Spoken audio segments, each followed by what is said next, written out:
ਸਤਿ ਸ਼੍ਰੀ ਅਕਾਲ। ਤੁਸੀਂ ਜੁੜੇ ਹੋਏ ਹੋ ਪੰਜਾਬੀ ਰੇਡੀਓ USA ਦੇ ਨਾਲ ਤੇ ਮੈਂ ਹਾਂ ਪ੍ਰਵੀਨ ਸ਼ਰਮਾ ਲੈ ਕੇ ਹਾਜ਼ਰ ਹਾਂ programme update America. Update America programme ਦੇ ਵਿੱਚ ਕਈ ਅਹਿਮ ਤੇ ਕਈ ਖਾਸ ਖਬਰਾਂ ਨੂੰ ਲੈ ਕੇ ਜਾਣਕਾਰੀਆਂ ਸਾਂਝੀਆਂ ਕਰਨ ਦੇ ਲਈ ਚਰਚਾ ਕਰਨ ਦੇ ਲਈ ਜੁੜ ਚੁੱਕੇ ਨੇ ਰਾਜਕਰਨਵੀਰ ਸਿੰਘ ਜੀ। ਰਾਜਕਰਨਵੀਰ ਸਿੰਘ ਜੀ, ਸਤਿ ਸ਼੍ਰੀ ਅਕਾਲ, ਸਵਾਗਤ ਹੈ ਜੀ। ਧੰਨਵਾਦ ਪ੍ਰਵੀਨ ਸ਼ਰਮਾ ਜੀ। ਜੀ ਪੰਜਾਬੀ ਰੇਡੀਓ USA ਸੁਣ ਦੇਖ ਰਹੇ ਸਾਰੇ ਹੀ ਸਰੋਤਿਆਂ ਦਰਸ਼ਕਾਂ ਨੂੰ ਵੀ ਜੀ ਆਇਆਂ ਨੂੰ, ਸਭ ਨੂੰ ਹੀ ਪਿਆਰ ਭਰੀ ਸਤਿ ਸਤਿ ਸ਼੍ਰੀ ਸ੍ਰੀ ਅਕਾਲ। ਅਕਾਲ। ਅੱਜ 31 ਮਈ ਦਿਨ ਹੈਗਾ ਆ ਜੀ ਸ਼ੁੱਕਰਵਾਰ, ਤੇ ਅਪਡੇਟ ਅਮਰੀਕਾ ਦੇ ਇਸ ਪ੍ਰੋਗਰਾਮ 'ਚ ਜੀ ਆਇਆਂ ਨੂੰ ਆਖਦੇ ਹਾਂ। ਸਾਡੇ ਅੱਜ ਦੇ ਇਸ ਪ੍ਰੋਗਰਾਮ ਨੂੰ ਤੁਹਾਡੇ ਸਾਰਿਆਂ ਤੱਕ ਪਹੁੰਚਾਉਣ 'ਚ ਸਹਿਯੋਗ ਕਰਦੇ ਨੇ ਖਾਲਸਾ ਇੰਸ਼ੋਰੈਂਸ ਏਜੰਸੀ, ਜਿਨ੍ਹਾਂ ਦੇ ਕੋਲੋਂ ਹਰ ਇੱਕ ਤਰੀਕੇ ਦੀ ਇੰਸ਼ੋਰੈਂਸ ਕਰਵਾ ਸਕਦੇ ਹੋ। ਇੰਸ਼ੋਰੈਂਸ ਬਾਰੇ ਪਤਾ ਕਰਨ ਲਈ ਕਾਲ 408-272-2500 ਦੇ ਉੱਤੇ। Visitor insurance, life insurance, Medicare ਦੇ ਨਾਲ ਕਵਰਡ ਕੈਲੀਫੋਰਨੀਆ ਦੇ ਤਹਿਤ ਜੇ ਤੁਸੀਂ ਹੈਲਥ ਇੰਸ਼ੋਰੈਂਸ ਕਰਵਾਉਣਾ ਚਾਹੁੰਦੇ ਹੋ ਉਹ ਵੀ ਕਰਵਾ ਸਕਦੇ ਹੋ। ਹੋਮ ਇੰਸ਼ੋਰੈਂਸ ਲੈਣ ਦੇ ਵਿੱਚ ਮੁਸ਼ਕਿਲ ਆ ਰਹੀ ਆ, ਰੇਟ ਵੱਧ ਚੁੱਕੇ ਨੇ, ਤੇ ਇਹਨਾਂ ਦੇ ਕੋਲ ਜਿਹੜੀਆਂ ਹੋਮ ਇੰਸ਼ੋਰੈਂਸ ਦੀਆਂ ਬਹੁਤ ਨਵੀਆਂ ਕੰਪਨੀਆਂ ਮੌਜੂਦ ਨੇ। ਉਸ ਦੇ ਲਈ ਇਹਨਾਂ ਦੇ ਨਾਲ ਸੰਪਰਕ ਕਰੋ 408-272-2500।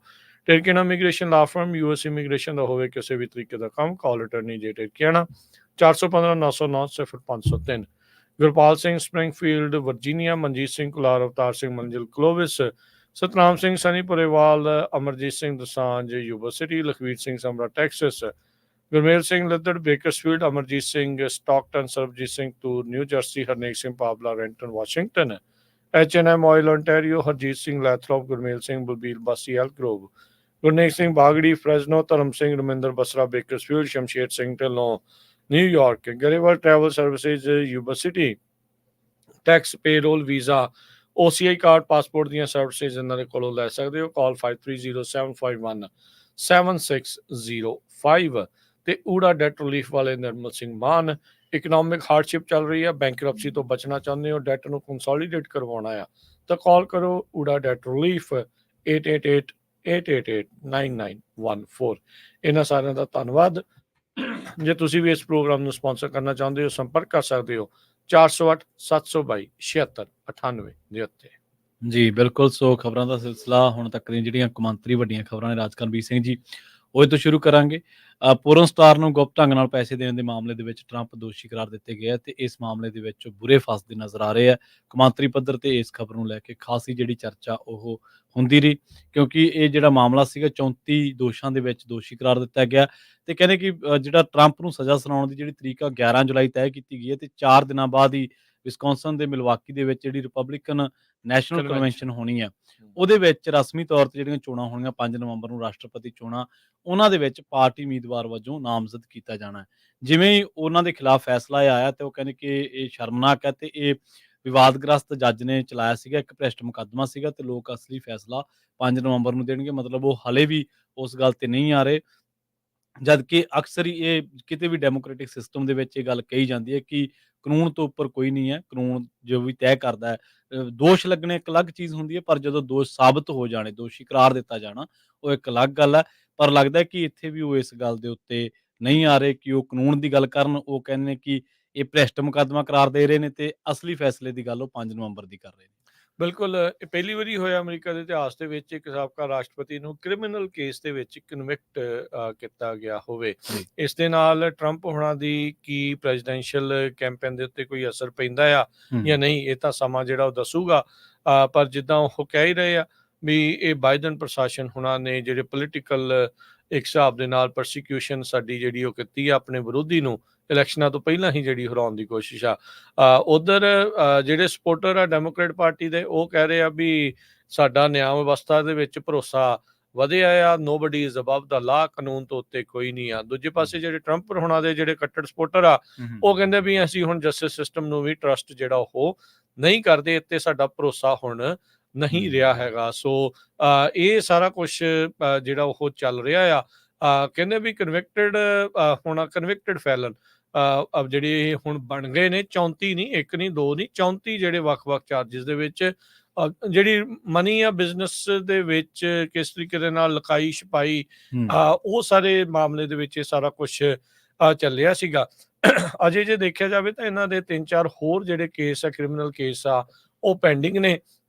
ਤੇ ਅੱਗੇ ਜਿਹੜਾ ਦੇਖਣਾ ਹੋਊਗਾ ਵੀ ਕਿੱਦਾਂ ਆ। ਉਹਦਾ ਵੈਸੇ ਸਪੋਰਟਰਸ ਦੀ ਵੀ ਕਮਾਲ ਦੀ ਜਿਹੜੀ ਉਹ ਗੱਲ ਆ, ਜਦੋਂ ਤਾਂ ਇੱਕ ਜਿਹੜੇ ਜੱਜ ਆ ਜਿਨ੍ਹਾਂ ਨੇ ਜਿਹੜੇ ਦਸਤਾਵੇਜ਼ਾਂ ਵਾਲੇ ਮੁਕੱਦਮੇ ਨੂੰ ਗਾਂਹ ਪਾ ਦਿੱਤਾ, ਉਦੋਂ ਕਹਿੰਦੇ ਫਿਰ ਉਹ ਤਾਂ ਜੱਜ ਵਧੀਆ, ਜਿਹੜਾ ਉਲਟ ਦੇ ਦਿੰਦਾ ਫੈਸਲਾ ਉਹ ਕਹਿੰਦੇ ਵੀ ਉਹ ਜੱਜ ਜਿਹੜਾ ਉਹ ਮਾੜਾ ਆ। ਇਹ ਅਕਸਰ ਹੀ ਕਿਸੇ ਵੀ ਕਹਿ ਲਓ ਵੀ ਬੰਦੇ ਦੇ ਜਿਹੜੇ ਸਪੋਰਟਰ ਆ ਉਹਨਾਂ ਦੇ ਮੂੰਹੋਂ ਇਦਾਂ ਦੀਆਂ ਗੱਲਾਂ ਆਪਾਂ ਆਮ ਹੀ ਜਿਹੜਾ ਉਹ ਸੁਣਦੇ ਆ। ਹੁਣ ਰਾਈਟ ਵਿੰਗ ਦੇ ਵਾਲੇ ਜਿਹੜੇ ਮੀਡੀਆ ਵਾਲੇ ਆ ਤੇ ਰਾਈਟ ਵਿੰਗ ਦੇ ਜਿਹੜੇ ਲੋਕ ਆ ਜਾਂ ਐਨਾਲਿਸਟ ਆ ਜਾਂ ਲਾ ਮੇਕਰਸ ਆ, ਉਹ ਕਹਿੰਦੇ ਆ ਵੀ ਜਿਹੜੀ ਟਰੰਪ ਦੀ ਕਨਵਿਕਸ਼ਨ ਹੋਈ ਆ ਉਸ ਦਾ ਅਸੀਂ ਬਦਲਾ ਜਿਹੜਾ ਆ ਉਹ ਲੈਣਾ ਹੈਗਾ ਆ।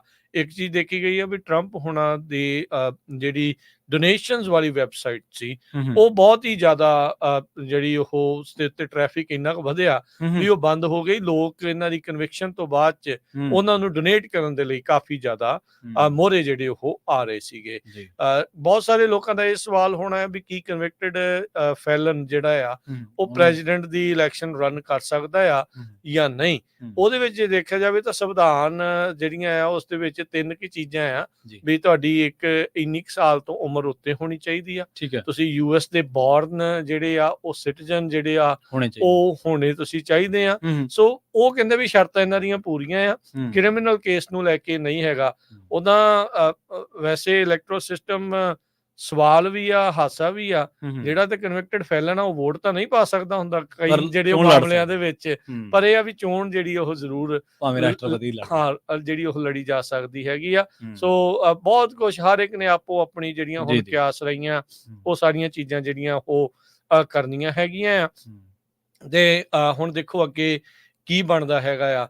ਮਾਈਕਲ ਕੋਹਨ ਇਹਨਾਂ ਦਾ ਜਿਹੜਾ ਨਜ਼ਦੀਕੀ ਫਿਕਸਰ ਜਾਂ ਉਹਨੂੰ ਹੁਣ ਫਿਕਸਰ ਵੀ ਕਹਿ ਦਿੰਦੇ ਆ ਤੇ ਜਾਂ ਉਹ ਕਹਿ ਲਓ ਵੀ ਉਹਨਾਂ ਦਾ ਵਕੀਲ ਜਿਹੜਾ ਰਿਹਾ ਆ, ਉਸੇ ਨੇ ਹੀ ਇਹਨਾਂ ਦੇ ਉਲਟ ਜਿਹੜਾ ਅਖੀਰ ਦੇ ਵਿੱਚ ਕਟਹਿਰੇ ਚ ਆ ਕੇ ਜਿਹੜੇ ਉਹ ਬਿਆਨ ਦਿੱਤੇ ਤੇ ਜਿਊਰੀ ਨੇ 12 ਘੰਟੇ ਤੱਕ ਆਪਸ ਦੇ ਵਿੱਚ ਸਲਾਹ ਮਸ਼ਵਰਾ ਕਰਕੇ ਯੂਨੈਨਿਮਸਲੀ ਕਹਿੰਦੇ ਆ ਵੀ ਉਹਨਾਂ ਨੇ ਸਾਰੇ ਹੀ ਦੋਸ਼ਾਂ ਦੇ ਵਿੱਚ, ਸਾਰੇ ਹੀ ਅਪਰਾਧਾਂ ਦੇ ਵਿੱਚ ਜਿਹੜਾ ਆ ਟਰੰਪ ਹੁਣਾਂ ਨੂੰ ਦੋਸ਼ੀ ਜਿਹੜਾ ਉਹ ਕਰਾਰ ਦੇ ਦਿੱਤਾ ਆ।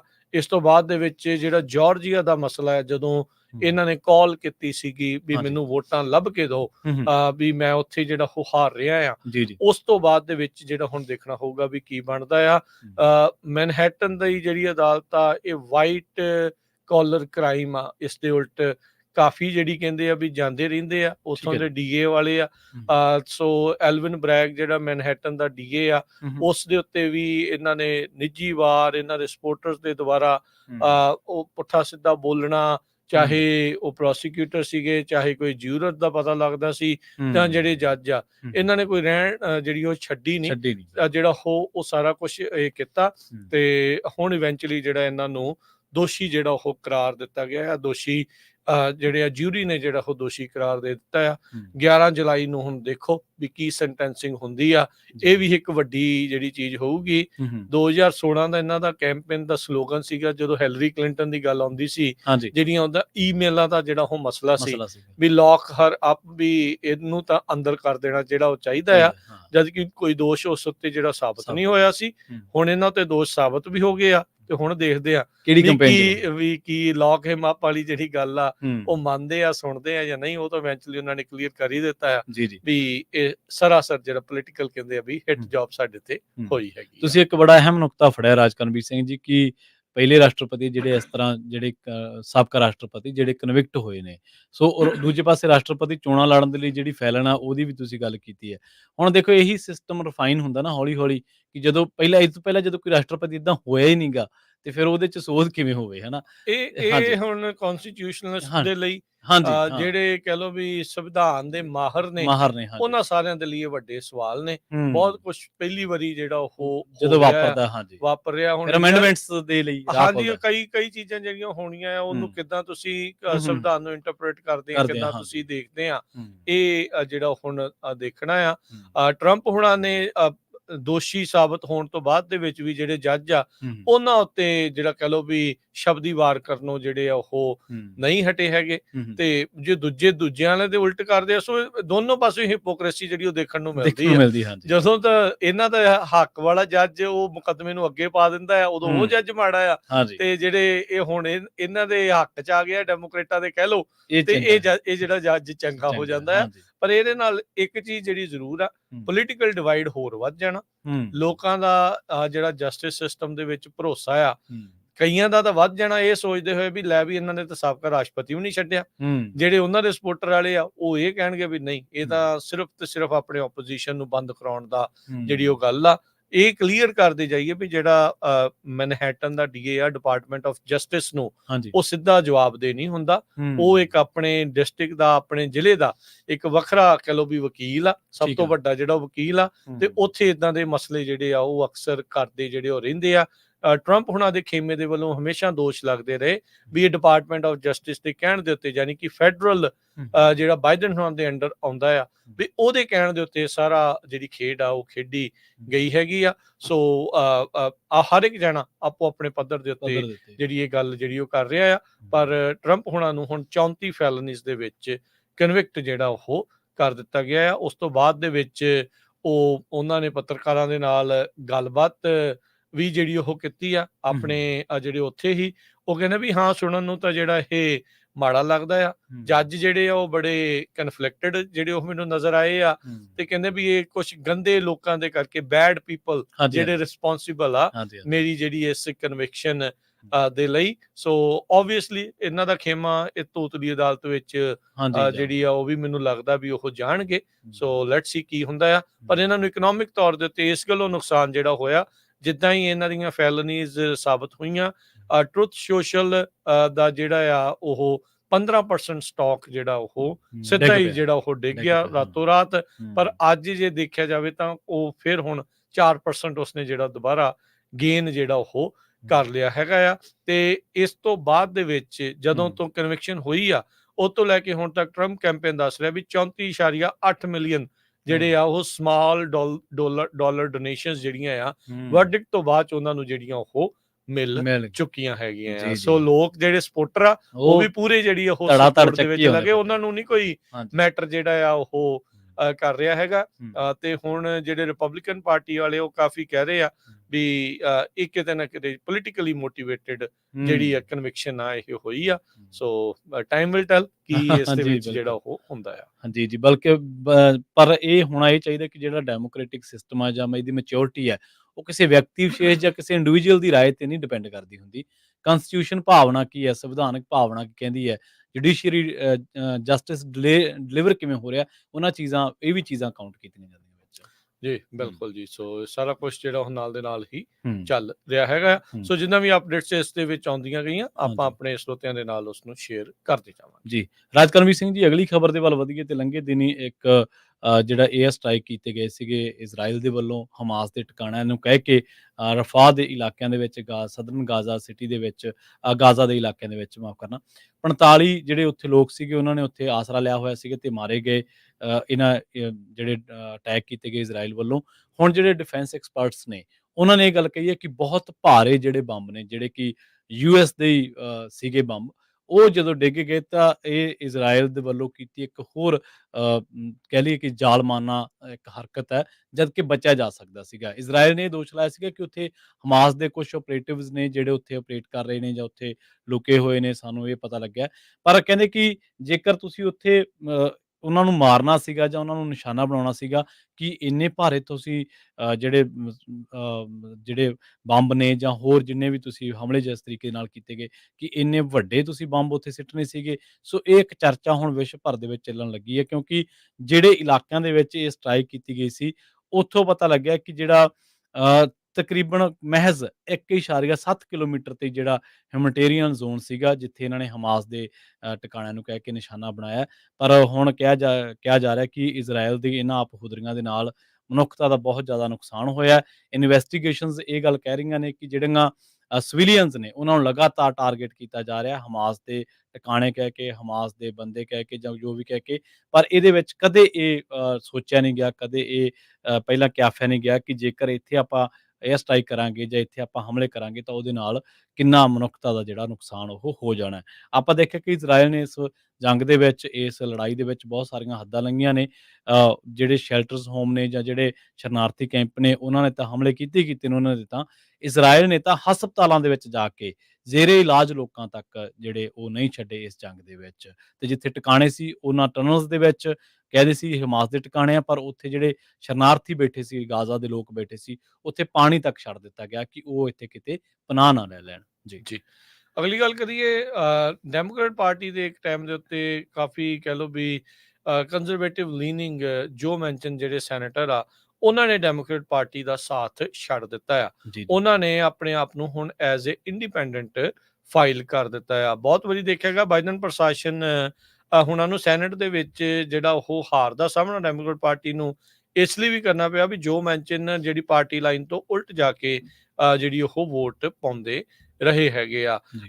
ਜੋ ਮੈਨਸ਼ਨ ਜਿਨ੍ਹਾਂ ਨੇ ਪਹਿਲਾਂ ਇੰਡੀਪੈਂਡੈਂਟ ਪ੍ਰੈਜ਼ੀਡੈਂਸ਼ੀਅਲ ਬਿਡ ਦੇ ਬਾਰੇ ਚਰਚਾ ਜਿਹੜੀ ਉਹਨਾਂ ਦੀ ਜਿਹੜੀ ਉਹ ਤੁਰੀ ਸੀ, ਪਰ ਬਾਅਦ ਚ ਉਹਨਾਂ ਨੇ ਕਲੀਅਰ ਕਰ ਦਿੱਤਾ ਸੀਗਾ ਵੀ ਉਹ ਸੈਨੇਟ ਦੇ ਲਈ ਰੀ ਇਲੈਕਸ਼ਨ ਲਈ ਵੀ ਰਨ ਜਿਹੜੇ ਨਹੀਂ ਕਰ ਰਹੇ ਹੈਗੇ। ਸੋ ਕਹਿੰਦੇ ਵੀ ਹੁਣ ਪਾਰਟੀ ਛੱਡਣ ਤੋਂ ਬਾਅਦ ਦੇ ਵਿੱਚ ਉਹਨਾਂ ਨੂੰ ਇਹ ਜਿਹੜੀ ਫਲੈਕਸੀਬਿਲਿਟੀ ਮਿਲੂਗੀ ਜੀ। ਜੇ ਉਹ ਵੈਸਟ ਵਰਜੀਨੀਆ ਦੇ ਗਵਰਨਰ ਦੇ ਲਈ ਜਾਂ ਹਮ। ਸੈਨੇਟ ਦੇ ਲਈ ਐਜ਼ ਏ ਇੰਡੀਪੈਂਡੈਂਟ ਰਨ ਕਰਨਾ ਚਾਹੁੰਦੇ ਹੋਣ। ਡੈਮੋਕ੍ਰੇਟ ਪਾਰਟੀ ਤਕਰੀਬਨ ਉੱਥੇ ਦੀ ਜਿਹੜੀ ਐਸਟੈਬਲਿਸ਼ਮੈਂਟ ਆ ਇਹਨਾਂ ਦਾ ਸਾਥ ਛੱਡ ਰਹੀ ਸੀ। ਵੈਸਟ ਵਰਜੀਨੀਆ ਦੇ ਵਿੱਚ ਕੋਲੇ ਦਾ ਬਹੁਤ ਜ਼ਿਆਦਾ ਖਜ਼ਾਨਾ ਨੇ ਤੇ ਕੋਲੇ ਦੇ ਵਿੱਚ ਕਰਮਚਾਰੀ ਜਿਹੜੇ ਕਹਿ ਲਓ ਵੀ ਮੁਲਾਜ਼ਮ ਕੰਮ ਕਰਨ ਵਾਲੇ ਆ, ਉਸ ਦਾ ਖਜ਼ਾਨਾ ਦੇ ਵਿੱਚ ਉਹ ਕਿਤੇ ਨਾ ਕਿਤੇ ਜਿਹੜੇ ਕੰਜ਼ਰਵੇਟਿਵ ਲੀਨਿੰਗ ਜਾਂ ਸੈਂਟਰਿਸਟ ਜਿਹੜੇ ਉਹ ਦੇਖਣ ਨੂੰ ਮਿਲਦੇ ਆ।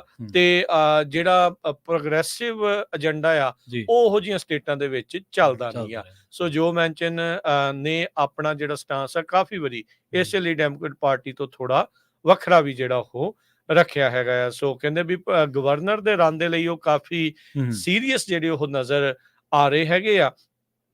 ਵੀ ਦੇਖੋ ਹੁਣ ਅੱਗੇ ਕੀ ਜਿਹੜਾ ਉਹ ਬਣਦਾ ਆ। ਜੋ ਮੈਨਸ਼ਨ ਹੋਣਾ ਨੇ ਜਿਹੜਾ ਰਿਪਬਲਿਕਨ ਗਵਰਨਟੋਰੀਅਲ ਕੈਂਡੀਡੇਟ ਆ, ਅਟਰਨੀ ਜਨਰਲ ਉੱਥੇ ਦੇ ਪੈਟਰਿਕ ਮੋਰਿਸ ਸੀ, ਉਹਨਾਂ ਨੂੰ 2018 ਦੇ ਵਿੱਚ ਆਪਣੀ ਸੈਨੇਟ ਰੇਸ ਦੇ ਵਿੱਚ ਵੀ ਹਰਾਇਆ ਸੀਗਾ। ਤੇ ਹੁਣ ਇਹਦੇ ਨਾਲ ਜਿਹੜੇ ਜੋ ਮੈਨਸ਼ਨ ਆ ਉਹ ਕਲੀਅਰਲੀ ਡੈਮੋਕ੍ਰੇਟ ਪਾਰਟੀ ਤੋਂ ਆਪਣਾ ਪੱਲਾ ਛਡਾ ਕੇ ਜਿਹੜਾ ਉਹ ਲਾਂਭੇ ਜਿਹੜਾ ਹੋ ਗਏ ਆ। ਇਸ ਤੋਂ ਪਹਿਲਾਂ ਦੱਸਦੇ ਜਾਈਏ ਐਰੀਜ਼ੋਨਾ ਦੀ ਸੇਮ ਤਕਰੀਬਨ ਉਦਾਂ ਦੇ ਵਿਚਾਰ ਰੱਖਣ ਵਾਲੀ ਜਿਹੜੀ ਕਿ ਡੈਮੋਕ੍ਰੇਟ ਪਾਰਟੀ ਦੇ ਵੱਲੋਂ ਜਿੱਤੀ ਸੀਗੀ, ਉਸਨੇ ਵੀ ਡੈਮੋਕ੍ਰੇਟ ਪਾਰਟੀ ਨੂੰ ਛੱਡ ਕੇ ਐਜ਼ ਏ ਇੰਡੀਪੈਂਡੈਂਟ ਆਪਣੇ ਆਪ ਨੂੰ ਜਿਹੜਾ ਉਹ ਫਾਈਲ ਕਰ ਦਿੱਤਾ ਸੀਗਾ। ਤੇ ਜਿਹੜੀ ਬੀਬੀ ਕ੍ਰਿਸਟਨ ਸਿਨੇਮਾ ਆ ਉਹ ਵੀ ਇਦਾਂ ਹੀ ਜਿਹੜੀਆਂ ਰੀਜ਼ਨਸ ਦੇ ਕਰਕੇ ਰੀ ਇਲੈਕਸ਼ਨ ਰਨ ਨਹੀਂ ਕਰ ਰਹੀ। ਜੀ। ਜੀ। ਅਗਲੀ ਖਬਰ ਦੇ ਵੱਲ ਵਧੀਏ ਤੇ ਜਿਹੜੇ ਓਪਨ AI ਦੇ CEO ਨੇ ਸੈਮ ਐਲਟਮੈਨ, ਉਹਨਾਂ ਨੇ ਇੱਕ ਗੱਲਬਾਤ ਦੇ ਦੌਰਾਨ ਇਹ ਗੱਲ ਕਹੀ ਹੈ। ਸੈਨ ਫਰਾਂਸਿਸਕੋ ਤੋਂ ਵਾਸ਼ਿੰਗਟਨ ਪੋਸਟ ਨੇ ਇਹ ਖਬਰ ਜਿਹੜੀ ਲਾਈ ਆ। ਉਹਨਾਂ ਨੇ ਕਿਹਾ ਕਿ ਜਿਹੜੀ ਇਹ ਚੈਟ GPT ਹੈ, ਇਹਦੇ ਵਿੱਚ ਕੁਛ ਲੋਕ ਜਿਹੜੇ ਨੇ, ਕੁਛ ਗਰੁੱਪ ਅਸੀਂ ਲੋਕੇਟ ਕੀਤੇ ਆ ਇਨਵੈਸਟੀਗੇਸ਼ਨ ਦੇ ਦੌਰਾਨ, ਜਿਹੜੇ ਰਸ਼ੀਆ ਦੇ ਨੇ, ਚਾਈਨਾ ਦੇ ਨੇ, ਈਰਾਨ ਦੇ ਨੇ ਤੇ ਇਜ਼ਰਾਈਲ ਦੇ ਨੇ। ਇਹ ਟੈਕਨੋਲੋਜੀ ਨੂੰ ਯੂਜ਼ ਕਰ ਰਹੇ ਨੇ ਇੱਕ ਮਾੜੇ ਪ੍ਰਭਾਵ ਦੇ ਲਈ, ਇੱਕ ਮਾੜੇ ਕੰਮ ਦੇ ਲਈ ਇਨਫਲੂਐਂਸ ਕਰ ਰਹੇ ਨੇ ਪੋਲੀਟੀਕਲ ਡਿਸਕੋਰਸ ਨੂੰ ਸਾਰੇ ਵਰਲਡ ਦੇ ਵਿੱਚ ਹੀ। ਉਹ ਕਹਿੰਦੇ ਕਿ ਇਹ ਜਿਹੜੀਆਂ ਕੁਛ ਇਹੋ ਜਿਹੀਆਂ ਪੋਸਟਾਂ, ਕੁਛ ਸੋਸ਼ਲ ਮੀਡੀਆ ਦੇ ਉੱਤੇ ਕੁਛ ਇਹੋ ਜਿਹੇ ਜਿਹੜੇ ਨੇ ਉਹ ਕੀਵਰਡ ਸਰਚ ਕਰਕੇ ਉਸ ਤੋਂ ਬਾਅਦ ਫਿਰ ਆਰਟੀਫਿਸ਼ੀਅਲ ਇੰਟੈਲੀਜੈਂਸ ਦੀ ਮਦਦ ਦੇ ਨਾਲ ਇਹ ਉਸ ਤਰ੍ਹਾਂ ਦੀ ਰਾਏ, ਉਸ ਤਰ੍ਹਾਂ ਦੇ ਪ੍ਰੋਪੇਗੈਂਡਾ ਕੰਪੇਨ ਜਿਹੜੀਆਂ ਉਹ ਚਲਾਉਂਦੇ ਨੇ via different social media platforms ਜਿਹੜੇ ਈਜ਼ੀ ਨੇ। ਤੇ ਇਹ ਜਦੋਂ ਉੱਥੇ ਸਰਚ ਕਰਦੇ ਨੇ ਜਾਂ ਉੱਥੇ ਕਿਸੇ ਵੀ ਤਰੀਕੇ ਨਾਲ ਟੈਕਨੀਕਲੀ ਜਦੋਂ ਇਹਨਾਂ ਨੇ ਪ੍ਰੋਪੇਗੈਂਡਾ ਰਨ ਕਰਨਾ ਹੁੰਦਾ, ਤਾਂ ਪਹਿਲਾਂ ਇਹ ਚੈਟ GPT ਦੇ ਉੱਤੇ ਉਹ ਚੀਜ਼ਾਂ ਨੂੰ ਸਰਚ ਕਰਦੇ ਨੇ, ਖੋਜ ਕਰਦੇ ਨੇ, ਜਿਹੜਾ ਕਿ ਬੜਾ ਆਸਾਨ ਹੈ ਤੇ ਬਹੁਤ ਵੱਡਾ ਜਾਂ ਬਹੁਤ ਸਾਰਾ ਕੰਮ, ਬਹੁਤ ਸਾਰਾ ਜਿਹੜਾ ਕੰਮ ਆ, ਤੁਸੀਂ ਪੋਸਟਾਂ ਜੇ ਪਾਉਣੀਆਂ ਜਾਂ ਸਰਚ ਕਰਨੀਆਂ ਜਾਂ ਤੁਸੀਂ ਕੋਈ ਓਪੀਨੀਅਨ ਬਣਾਉਣਾ ਤਾਂ ਤੁਸੀਂ ਉਹਦੀ ਮਦਦ ਦੇ ਨਾਲ ਬਣਾ ਲੈਂਦੇ ਹੋ। ਤੇ ਬਾਅਦ ਦੇ ਵਿੱਚ ਚੈਟ GPT ਦੇ ਨਾਲ ਹੀ ਜਾਂ AI ਦੇ ਵਿੱਚ ਹੀ ਕੁਛ ਹੋਰ ਐਪਸ ਨੇ ਕਹਿ ਲਓ ਜਾਂ ਵੈਬਸਾਈਟਸ ਨੇ ਜਿਹੜੀਆਂ ਉਹਨਾਂ ਨੂੰ ਉੱਥੋਂ ਦੀ ਲੈਂਗੁਏਜ ਦੇ ਵਿੱਚ ਕਨਵਰਟ ਕਰ ਦਿੰਦੀਆਂ ਨੇ। ਮਤਲਬ ਤੁਸੀਂ ਫੋਰ ਐਗਜ਼ਾਮਪਲ ਜੇ ਤੁਸੀਂ ਲੋਕਲ ਭਾਸ਼ਾ ਦੇ ਵਿੱਚ, ਹਾਂਜੀ, ਜੇ ਤੁਸੀਂ AI ਦੇ ਚੈਟ GPT ਤੇ ਕੁਛ ਲਿਖਿਆ ਇੰਗਲਿਸ਼ ਦੇ ਵਿੱਚ, ਤਾਂ ਉਹਦੀ ਜਿਹੜੀ ਰਾਏ ਬਣੀ, ਜਿਹੜੀ ਤੁਸੀਂ ਪ੍ਰੋਪੇਗੈਂਡਾ ਰਨ ਕਰਨਾ ਚਾਹੁੰਦੇ ਹੋ, ਉਹਦੇ ਅਕੋਰਡਿੰਗ ਤੁਸੀਂ ਆਪਣਾ ਓਪੀਨੀਅਨ ਬਿਲਡ ਕਰ ਲਿਆ ਤੇ ਉਸ ਤੋਂ ਬਾਅਦ ਉਹਨੂੰ ਲੋਕਲ ਲੈਂਗੁਏਜ ਦੇ ਵਿੱਚ ਬਣਾ ਲਿਆ। ਤੇ ਉਹ ਕਹਿੰਦੇ ਕਿ ਇਸ ਤਰ੍ਹਾਂ ਦੇ ਜਿਹੜੇ ਗਰੁੱਪ ਨੇ ਉਹ ਰਸ਼ੀਆ ਦੇ ਵਿੱਚ, ਚਾਈਨਾ ਦੇ ਵਿੱਚ ਤੇ ਈਰਾਨ ਦੇ ਵਿੱਚ ਨੇ। ਇੱਕ ਉਹਨਾਂ ਦੇ ਜਿਹੜੇ ਇਨਵੈਸਟੀਗੇਟਰ ਨੇ, ਜਿਹੜੇ ਟੀਮ ਦੇ ਵਿੱਚ ਇੰਟੈਲੀਜੈਂਸ ਟੀਮ ਦੇ ਬੈਨ ਨਿਮਾਓ, ਉਹ ਕਹਿੰਦੇ ਕਿ ਹੁਣ ਅਸੀਂ ਸੋਸ਼ਲ ਮੀਡੀਆ ਅਕਾਊਂਟ ਜਿਹੜੇ ਐਸੋਸੀਏਟ ਕੀਤੇ ਹੋਏ ਨੇ ਇਹਨਾਂ ਸਾਰੇ ਗਰੁੱਪਾਂ ਦੇ ਨਾਲ, ਹੁਣ ਅਸੀਂ ਉਹਨਾਂ ਦੇ ਬਾਰੇ ਵੀ ਸਰਚ ਕਰ ਰਹੇ ਹਾਂ ਤੇ ਕਹਿੰਦੇ ਕਿ ਸਾਨੂੰ ਇਸ ਗੱਲ ਦੇ ਨਾਲ ਬੜਾ ਅਸੀਂ ਹੈਰਾਨ ਹੋਏ ਕਿ ਏਆਈ ਦੀ ਮਦਦ ਦੇ ਨਾਲ ਲੋਕ ਸਿਹਤ ਸੰਭਾਲ ਬਾਰੇ ਜਾਂ ਹੋਰ ਚੀਜ਼ਾਂ ਤਾਂ ਖੋਜ ਕਰਦੇ ਸੀਗੇ, ਲਿਟਰੇਚਰ ਦੇ ਬਾਰੇ ਖੋਜ ਕਰਦੇ ਸੀ ਜਾਂ ਹੋਰ, ਪਰ ਕਹਿੰਦੇ ਕਿ ਵਰਲਡ ਲੈਵਲ ਤੇ ਇੱਕ ਪ੍ਰੋਪੇਗੈਂਡਾ ਜਾਂ ਇੱਕ ਓਪੀਨੀਅਨ ਬਿਲਡ ਕਰਨ ਦੇ ਲਈ ਏਆਈ ਦੀ ਵਰਤੋਂ ਕੀਤੀ ਜਾ ਸਕਦੀ ਹੈ। ਕਹਿੰਦੇ ਇਸ ਚੀਜ਼ ਨੇ ਸਾਨੂੰ ਹੈਰਾਨ ਕਰ ਦਿੱਤਾ। ਜੀ।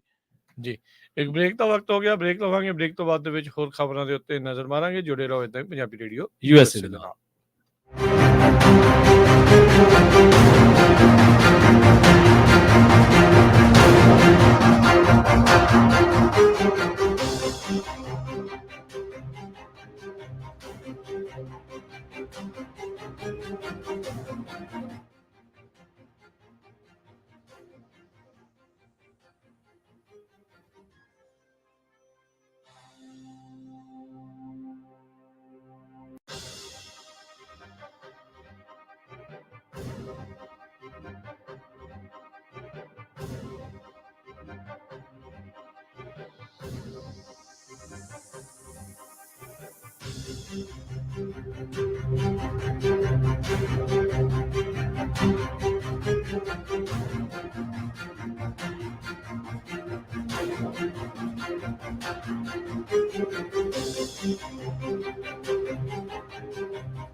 ਬ੍ਰੇਕ ਤੋਂ ਬਾਅਦ ਇੱਕ ਵਾਰੀ ਫਿਰ ਆਪ ਸਭ ਦਾ ਸਵਾਗਤ ਹੈ। ਸੁਤੇ ਪ੍ਰੋਗਰਾਮ ਚੱਲ ਰਿਹਾ ਜੀ ਇਸ ਟਾਈਮ ਅਪਡੇਟ ਅਮਰੀਕਾ ਤੇ ਪ੍ਰਵੀਨ ਜੀ ਇੱਕ ਵਾਰੀ ਫਿਰ ਸਵਾਗਤ ਹੈ। ਸਤਿ ਸ਼੍ਰੀ ਅਕਾਲ ਜੀ। ਸਤਿ ਸ਼੍ਰੀ ਅਕਾਲ। ਅਗਲੀਆਂ ਜਿਹੜੀਆਂ ਖਬਰਾਂ ਉਸ ਦੇ ਵੱਲ ਨਜ਼ਰ ਮਾਰਦੇ ਜਾਈਏ ਤਾਂ ਟਰੰਪ ਹੁਣਾਂ ਦੇ ਵਰਡਿਕਟ ਤੋਂ ਬਾਅਦ ਦੇ ਵਿੱਚ ਓਬਵੀਅਸਲੀ ਬਹੁਤ ਸਾਰੇ ਜਿਹੜੇ ਸਿਆਸੀ ਸਮੀਕਰਨ ਜੀ ਬਦਲ ਰਹੇ ਆ, ਸਿਆਸੀ ਜਿਹੜੇ ਆ ਬਿਆਨਬਾਜ਼ੀਆਂ ਹੋ ਰਹੀਆਂ। ਹਾਊਸ ਦੇ ਜਿਹੜੇ ਸਪੀਕਰ ਮਾਈਕ ਜੌਨਸਨ ਉਹਨਾਂ ਨੇ ਸੁਪਰੀਮ ਕੋਰਟ ਨੂੰ ਗੁਹਾਰ ਲਾਈ ਆ ਵੀ ਟਰੰਪ ਦੇ ਵਰਡਿਕਟ ਦੇ ਵਿੱਚ ਉਹ ਸਟੈਪ ਇਨ ਕਰਨ ਤੇ ਇਸ ਫੈਸਲੇ ਨੂੰ ਤੁਰੰਤ ਜਿਹੜਾ ਆ ਉਹ ਬਦਲਣ। ਬਹੁਤ ਸਾਰੀਆਂ ਜਿਹੜੀਆਂ ਡਿਵੈਲਪਮੈਂਟਸ ਆ ਉਹ ਹੋ ਰਹੀਆਂ। ਲੂਜ਼ੀਆਨਾ ਤੋਂ ਰਿਪਬਲਿਕਨ ਪਾਰਟੀ ਦੇ ਵੱਲੋਂ ਮਾਈਕ ਜੌਨਸਨ ਜਿਹੜੇ ਆ ਇਹ ਗਵਰਨਰ ਨੇ ਹਸ਼ ਮਨੀ ਟਰਾਇਲ ਦੇ ਵਿੱਚ ਜੋ ਫੈਸਲਾ ਆਇਆ ਆ ਉਸ ਦੇ ਉਲਟ ਉਹਨਾਂ ਨੇ ਸੁਪਰੀਮ ਕੋਰਟ ਨੂੰ ਕਿਹਾ ਆ ਵੀ ਉਹ ਇਸ ਗਿਲਟੀ ਵਰਡਿਕਟ ਨੂੰ ਬਦਲਣ ਦੇ ਲਈ ਜਿਹੜਾ ਉਹ ਆਉਣ। ਉਹਨਾਂ ਨੇ ਕਿਹਾ ਵੀ ਜਿਹੜੇ ਜਸਟਿਸਿਸ ਹੈਗੇ ਆ ਕੋਰਟ ਦੇ ਉੱਤੇ, ਜਿਨ੍ਹਾਂ ਨੂੰ ਮੈਂ ਪਰਸਨਲੀ ਵੀ ਜਾਣਦਾ ਆ, ਤੇ ਉਹ ਕਹਿੰਦਾ ਵੀ ਮੈਂ ਸੋਚਦਾ ਆ ਵੀ ਉਹ ਬਹੁਤ ਇਸ ਤੋਂ ਚਿੰਤਤ ਹੋਣਗੇ, ਕੰਸਰਨਡ ਜਿਹੜੇ ਆ ਉਹ ਹੋਣਗੇ। ਤੇ ਮੈਂ ਕਲੀਅਰਲੀ ਕਹਿਣਾ ਚਾਹੁੰਦਾ ਆ ਵੀ ਇਹਨਾਂ ਨੂੰ ਇਸ ਚੀਜ਼ ਨੂੰ ਕਲੀਅਰ ਤੇ ਸਟ੍ਰੇਟ ਜਿਹੜਾ ਉਹ ਕਰਨ ਦੀ ਜਿਹੜੀ ਉਹ ਜ਼ਰੂਰਤ ਜਿਹੜੀ ਉਹ ਹੈਗੀ ਆ। ਸੋ ਬਹੁਤ ਸਾਰੇ ਜਿਹੜੇ ਡੈਮੋਕ੍ਰੇਟਸ ਆ ਇਸ ਟਾਈਮ ਸੁਪਰੀਮ ਕੋਰਟ ਦੇ ਵਿੱਚ ਵੀ ਇੱਕ ਵੱਖਰਾ ਮਸਲਾ ਚੱਲ ਰਿਹਾ ਵੀ ਉੱਥੋਂ ਦੇ ਜਿਹੜੇ ਜਸਟਿਸ ਸੈਮੂਅਲ ਅਲੀਟੋ ਆ ਉਹ ਵਿਵਾਦਾਂ ਦੇ ਵਿੱਚ ਆ, ਕਿਉਂਕਿ ਉਹਨਾਂ ਉੱਤੇ ਜਿਹੜੇ ਡੈਮੋਕ੍ਰੇਟ ਲਾ ਮੇਕਰ ਆ ਉਹ ਇਹ ਕਹਿ ਰਹੇ ਆ ਵੀ ਉਹਨਾਂ ਦੀਆਂ ਬਹੁਤ ਸਾਰੀਆਂ ਕੰਟਰੋਵਰਸੀਜ਼ ਪਹਿਲਾਂ ਤੋਂ ਜੁੜੀਆਂ ਆ ਫਲੈਗਸ, ਝੰਡਿਆਂ ਨੂੰ ਜਿਹੜਾ ਉਹ ਲੈ ਕੇ, ਜਿਹੜੀਆਂ ਰਾਈਟ ਵਿੰਗ ਮੂਵਮੈਂਟਸ ਦੇ ਦੌਰਾਨ ਘਰਾਂ ਦੇ ਉੱਤੇ ਜਿਹੜੇ ਝੂਲਦੇ ਸੀਗੇ ਉਸ ਨੂੰ ਲੈ ਕੇ। ਤੇ ਡੈਮੋਕ੍ਰੇਟ ਪਾਰਟੀ ਵਾਲੇ ਉਹ ਦਬਾਅ ਪਾ ਰਹੇ ਆ ਜਸਟਿਸ ਸੈਮੂਅਲ ਅਲੀਟੋ ਦੇ ਉੱਤੇ ਵੀ ਉਹ ਆਪਣੇ ਆਪ ਨੂੰ ਰਿਕਿਊਜ਼ ਕਰ ਲੈਣ। ਜਿਹੜਾ ਇੱਕ ਕੇਸ ਹੈਗਾ 6 ਜਨਵਰੀ ਦਾ, ਉਸ ਕੇਸ ਦੇ ਵਿੱਚ ਆਪਣੇ ਆਪ ਨੂੰ ਲਾਂਭੇ ਜਿਹੜਾ ਉਹ ਕਰ ਲੈਣ। ਤੇ ਪਰ ਜਿਹੜੇ ਜਸਟਿਸ ਅਲੀਟੋ ਆ ਉਹਨਾਂ ਨੇ ਰਿਕਿਊਜ਼ ਹੋਣ ਤੋਂ ਨਾ ਜਿਹੜੀ ਉਹ ਕਰ ਦਿੱਤੀ ਆ। ਤੇ ਹੁਣ ਜਿਹੜੇ ਸਪੀਕਰ ਜੌਨਸਨ ਆ ਉਹ ਸੁਪਰੀਮ ਕੋਰਟ ਨੂੰ ਗੁਹਾਰ ਲਾ ਰਹੇ ਆ ਵੀ ਭਾਈ ਤੁਸੀਂ ਜਿਹੜਾ ਉਹ ਜਾ ਕੇ ਤਾਂ ਇਸ ਦੇ ਵਿੱਚ ਇਸ ਫੈਸਲੇ ਨੂੰ ਜਿਹੜਾ ਆ ਉਹ ਨਾਲ ਦੇ ਨਾਲ ਬਦਲੋ। ਜੀ ਰਾਜਕਰਮਜੀਤ ਸਿੰਘ ਜੀ, ਇੰਡੀਆ ਦੇ ਵਿੱਚ ਲੋਕ ਸਭਾ ਇਲੈਕਸ਼ਨ ਹੋ ਰਹੇ ਨੇ, ਆਮ ਚੋਣਾਂ ਹੋ ਰਹੀਆਂ ਨੇ ਤੇ ਕੌਮਾਂਤਰੀ ਜਿਹੜੇ ਅਦਾਰੇ ਨੇ ਵਾਸ਼ਿੰਗਟਨ ਪੋਸਟ, ਰਿਊਟਰਸ ਤੇ CBS ਨਿਊਜ਼, BBC, ਹੋਰ ਕਈ ਅਦਾਰੇ ਨੇ, ਤਾਂ ਉੱਥੇ ਜਿਹੜੇ ਟੈਂਪਰੇਚਰ ਦੇ ਵਿੱਚ ਆਪਾਂ ਦੇਖਿਆ ਕਿ ਲਗਾਤਾਰ ਟੈਂਪਰੇਚਰ ਵਧਦਾ ਜਾ ਰਿਹਾ। ਉਹਦੇ ਕਰਕੇ ਜਿਹੜੀਆਂ ਮੌਤਾਂ ਨੇ ਉਹਨਾਂ ਨੂੰ ਰਿਪੋਰਟ ਕਰ ਰਹੇ ਨੇ। ਹੁਣ ਪਹਿਲਾਂ ਆਪਾਂ ਉਹਨਾਂ ਦੇ ਬਾਰੇ ਜਾਣਕਾਰੀ ਦਿੰਦੇ ਹਾਂ, ਫਿਰ ਦੱਸਦੇ ਹਾਂ ਕਿ ਕਿਵੇਂ ਵਰਲਡ ਦੇ ਵਿੱਚ ਇਹ ਚੀਜ਼ ਨੂੰ ਟਰੋਲ ਕੀਤਾ ਜਾ ਰਿਹਾ ਇੰਡੀਆ ਨੂੰ ਲੈ ਕੇ। ਬਿਹਾਰ ਦੇ ਵਿੱਚ 24 ਘੰਟਿਆਂ ਦੇ ਵਿੱਚ ਗਰਮੀ ਕਰਕੇ 10 ਪੋਲਿੰਗ ਕਰਮਚਾਰੀਆਂ ਸਮੇਤ 14 ਜਣਿਆਂ ਦੀ ਮੌਤ ਹੋਈ ਹੈ। ਜਿਹੜਾ ਆਫਤ ਪ੍ਰਬੰਧਨ ਵਿਭਾਗ ਆ ਉਹਨੇ ਇੱਕ ਬਿਆਨ ਦੇ ਵਿੱਚ ਇਹ ਗੱਲ ਦੱਸੀ ਹੈ ਕਿ ਭੋਜਪੁਰ ਦੇ ਵਿੱਚ ਸਭ ਤੋਂ ਵੱਧ ਮੌਤਾਂ ਹੋਈਆਂ ਨੇ, ਜਿੱਥੇ ਚੋਣ ਡਿਊਟੀ ਤੇ ਤੈਨਾਤ 5 ਅਧਿਕਾਰੀਆਂ ਦੀ ਲੂ ਕਰਕੇ ਮੌਤ ਹੋ ਗਈ ਹੈ। ਬਿਆਨ ਦੇ ਵਿੱਚ ਇਹ ਗੱਲ ਵੀ ਕਹੀ ਗਈ ਹੈ ਕਿ ਰੋਹਤਾਸ ਦੇ ਵਿੱਚ 3 ਚੋਣ ਅਧਿਕਾਰੀਆਂ ਦੀ ਮੌਤ ਹੋਈ ਹੈ, ਜਦਕਿ ਕੈਮੂਰ ਅਤੇ ਔਰੰਗਾਬਾਦ ਜ਼ਿਲ੍ਹਿਆਂ ਦੇ ਵਿੱਚ ਇੱਕ ਵਿਅਕਤੀ ਦੀ ਮੌਤ ਹੋ ਚੁੱਕੀ ਹੈ। ਰਾਜ ਦੇ ਵੱਖ-ਵੱਖ ਹਿੱਸਿਆਂ ਦੇ ਵਿੱਚ ਕਹਿੰਦੇ ਕਿ 4 ਹੋਰ ਵਿਅਕਤੀਆਂ ਦੀ ਵੀ ਲੂ ਲੱਗਣ ਕਰਕੇ ਮੌਤ ਜਿਹੜੀ ਆ ਉਹ ਹੋਈ ਹੈ। ਹੁਣ ਜਿਹੜੀਆਂ ਇਹਨਾਂ ਖਬਰਾਂ ਦੇ ਬਾਅਦ ਜਿਹੜੀ ਗੱਲ ਦੇ ਉੱਤੇ ਚਰਚਾ ਚੱਲੀ ਆ ਉਹ ਇਹ ਚੱਲੀ ਹੈ ਕਿ ਇੱਕ ਪਾਸੇ ਤਾਂ ਜਿਹੜੇ ਇੰਡੀਆ ਦੇ ਗ੍ਰਹਿ ਮੰਤਰੀ ਨੇ ਜਾਂ ਇੰਡੀਆ ਦੇ ਪ੍ਰਧਾਨ ਮੰਤਰੀ ਨੇ ਜਿਹੜੇ ਅੱਜ ਕੱਲ੍ਹ ਕਰ ਰਹੇ ਨੇ ਮਤਲਬ ਯੋਗਾ ਤੇ ਹੋਰ ਜਿਹੜਾ ਧਿਆਨ ਲਾ ਰਹੇ ਨੇ, ਉਹ ਇੱਕ ਪਾਸੇ ਤਾਂ ਕਹਿੰਦੇ ਨੇ 5ਵੀਂ ਵੱਡੀ ਆਰਥਿਕਤਾ ਅਸੀਂ ਬਣਨਾ ਤੇ ਅਸੀਂ ਤੀਜੀ ਦੇ ਸਾਡਾ ਟੀਚਾ ਬਣਦਾ, ਤੇ ਦੂਜੇ ਪਾਸੇ ਉਹਨਾਂ ਦਾ ਜਿਹੜਾ ਕਹਿੰਦੇ ਚੋਣ ਅਮਲਾ ਫਲ ਆ ਉਹਦੇ ਤੱਕ ਇੰਨੇ ਵੀ ਪ੍ਰਬੰਧਨ ਉਹਨਾਂ ਨੇ ਨਹੀਂ ਕੀਤੇ ਕਿ ਉਹਨਾਂ ਦੀ ਜਾਨ ਜਿਹੜੀ ਆ ਉਹ ਬਚਾਈ ਜਾ ਸਕੇ। ਬਿਹਾਰ ਦੇ ਵਿੱਚ ਜਿਹੜੀ ਸਰਕਾਰ ਆ ਉਹ JDU ਦੇ ਨਾਲ ਜਿਹੜੀ ਨਿਤਿਸ਼ ਗੱਠਜੋੜ ਦੇ ਨਾਲ ਜਿਹੜੀ BJP ਦੀ ਸਰਕਾਰ ਹੈ, ਤੇ ਲੋਕ ਕਹਿ ਰਹੇ ਨੇ ਕਿ ਜਿਹੜੀ ਸਰਕਾਰ ਆਪਣੇ ਅਮਲੇ ਫਾਲੇ ਨੂੰ ਇਸ ਤਰ੍ਹਾਂ ਬਚਾ ਨਹੀਂ ਸਕਦੀ ਤੇ ਉਹ ਸਰਕਾਰ ਨੂੰ ਕੋਈ ਹੱਕ ਨਹੀਂਗਾ ਵੱਡੇ ਦਮਗਜੇ ਮਾਰਨ ਦਾ। ਹੁਣ ਇਹ ਮੌਤਾਂ ਐ ਹੋ ਰਹੀਆਂ ਜਿਵੇਂ ਕਿਸੇ ਜੰਗ ਦੇ ਮੈਦਾਨ ਦੇ ਵਿੱਚ ਹੋ ਰਹੀਆਂ ਹੋਣ ਜੀ। ਤੇ ਸਿਵਿਲੀਅਨਸ ਦੇ ਵਿੱਚ ਜਿਹੜੀਆਂ ਮੌਤਾਂ ਹੋਈਆਂ, ਚੋਣ ਅਮਲਾ ਹੁਣ ਦੇਖੋ ਘਰੋਂ ਤਾਂ ਉਹ ਬੰਦੇ ਡਿਊਟੀ ਕਰਨ ਨਿਕਲਿਆ, ਪਰ ਉਹਨਾਂ ਨੂੰ ਕੀ ਪਤਾ ਸੀਗਾ ਕਿ ਸਰਕਾਰ ਨੇ ਸਾਡੀ ਜਾਨ ਬਚਾਉਣ ਵਾਸਤੇ ਇੰਨੇ ਕੁ ਪ੍ਰਬੰਧ ਵੀ ਨਹੀਂ ਕੀਤੇ ਕਿ ਸਾਨੂੰ ਕੋਈ ਉੱਥੇ ਪੀਣ ਵਾਲਾ ਪਾਣੀ ਜਾਂ ਟੈਂਪਰੇਚਰ ਲੋ ਕਰਨ ਦੇ ਲਈ ਕੋਈ ਚੰਗੀ ਉੱਥੇ ਕੂਲਿੰਗ ਦਾ ਪ੍ਰਬੰਧ ਜਾਂ ਕਿਸ ਤਰੀਕੇ ਦੇ ਪ੍ਰਬੰਧ ਜਿਹੜੇ ਕੀਤੇ ਜਾ ਸਕਣ। ਸੋ ਇੱਥੋਂ ਜਦੋਂ ਤੁਸੀਂ ਦਾਅਵੇ ਤੇ ਹਕੀਕਤਾਂ ਦੇ ਵਿੱਚ ਤੁਹਾਡੇ ਰੂਪ ਜਿਹੜੇ ਅਸਲੀ ਰੂਪ ਨੇ ਉਹ ਬਾਹਰ ਲੋਕਾਂ ਦੇ ਸਾਹਮਣੇ ਆਈ ਜਾਂਦੇ ਨੇ। ਪਰ ਮਾੜੀ ਗੱਲ ਆ ਜਿਹੜੇ ਲੋਕ ਵਿਚਾਰੇ ਚੋਣ ਡਿਊਟੀ ਕਰਨ ਨਿਕਲੇ ਸੀ ਪਰ ਘਰਾਂ ਨੂੰ ਵਾਪਸ ਨਹੀਂ ਪਰਤ ਸਕੇ। ਜੀ, ਅਗਲੀ ਜਿਹੜੀ ਗੱਲ ਕਰੀਏ ਜਿਹੜੀ 에ਅਰ ਇੰਡੀਆ ਦੀ ਫਲਾਈਟ ਆ ਉਸ ਨੂੰ ਲੈ ਕੇ, ਸੈਨ ਫਰਾਂਸਿਸਕੋ ਤੋਂ ਦਿੱਲੀ ਨੂੰ ਜਿਹੜੀ ਆ ਡਾਇਰੈਕਟ ਫਲਾਈਟਾਂ ਜਿਹੜੀਆਂ ਉਹ ਚੱਲਦੀਆਂ। ਹਾਂਜੀ, ਦਿੱਲੀ ਤੋਂ ਫਲਾਈਟ ਨੇ ਉਡਾਣ ਭਰਨੀ ਸੀ ਸੈਨ ਫਰਾਂਸਿਸਕੋ ਨੂੰ, ਪਰ ਜਿਹੜੇ ਹੁਣ ਕਈ ਭਾਰਤ ਪ੍ਰੇਮੀ ਉਹਨਾਂ ਨੂੰ ਗੱਲ ਇੱਕ ਕੌੜੀ ਜੀ ਜਿਹੜੀ ਇਹ ਲੱਗਣੀ ਆ। ਹਾਲਾਤ ਉਸ ਫਲਾਈਟ ਚਾਹੇ ਉਹ ਟਾਟਾ ਵਾਲਿਆਂ ਨੇ ਖਰੀਦ ਲਈ ਚਾਹੇ ਕਿਸੇ ਨੇ ਖਰੀਦ ਲਿਆ ਆ, ਹਾਲਾਤ ਉਹਦੇ ਉਦਾਂ ਦੇ ਬਦ ਤੋਂ ਬਦਤਰ ਹੀ ਜਿਹੜੇ ਚੱਲ ਰਹੇ ਆ। 30 ਘੰਟਿਆਂ ਤੋਂ ਵੱਧ ਲੋਕਾਂ ਨੂੰ ਡਿਲੇ ਦਾ ਜਿਹੜਾ ਉੱਥੇ ਸਾਹਮਣਾ ਕਰਨਾ ਪਿਆ।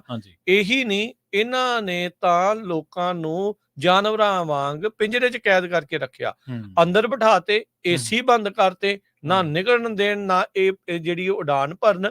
ਇੱਥੋਂ ਤੱਕ ਕਿ ਕਈ ਲੋਕ ਉਸ ਫਲਾਈਟ ਦੇ ਵਿੱਚ ਬੇਹੋਸ਼ ਹੋ ਗਏ।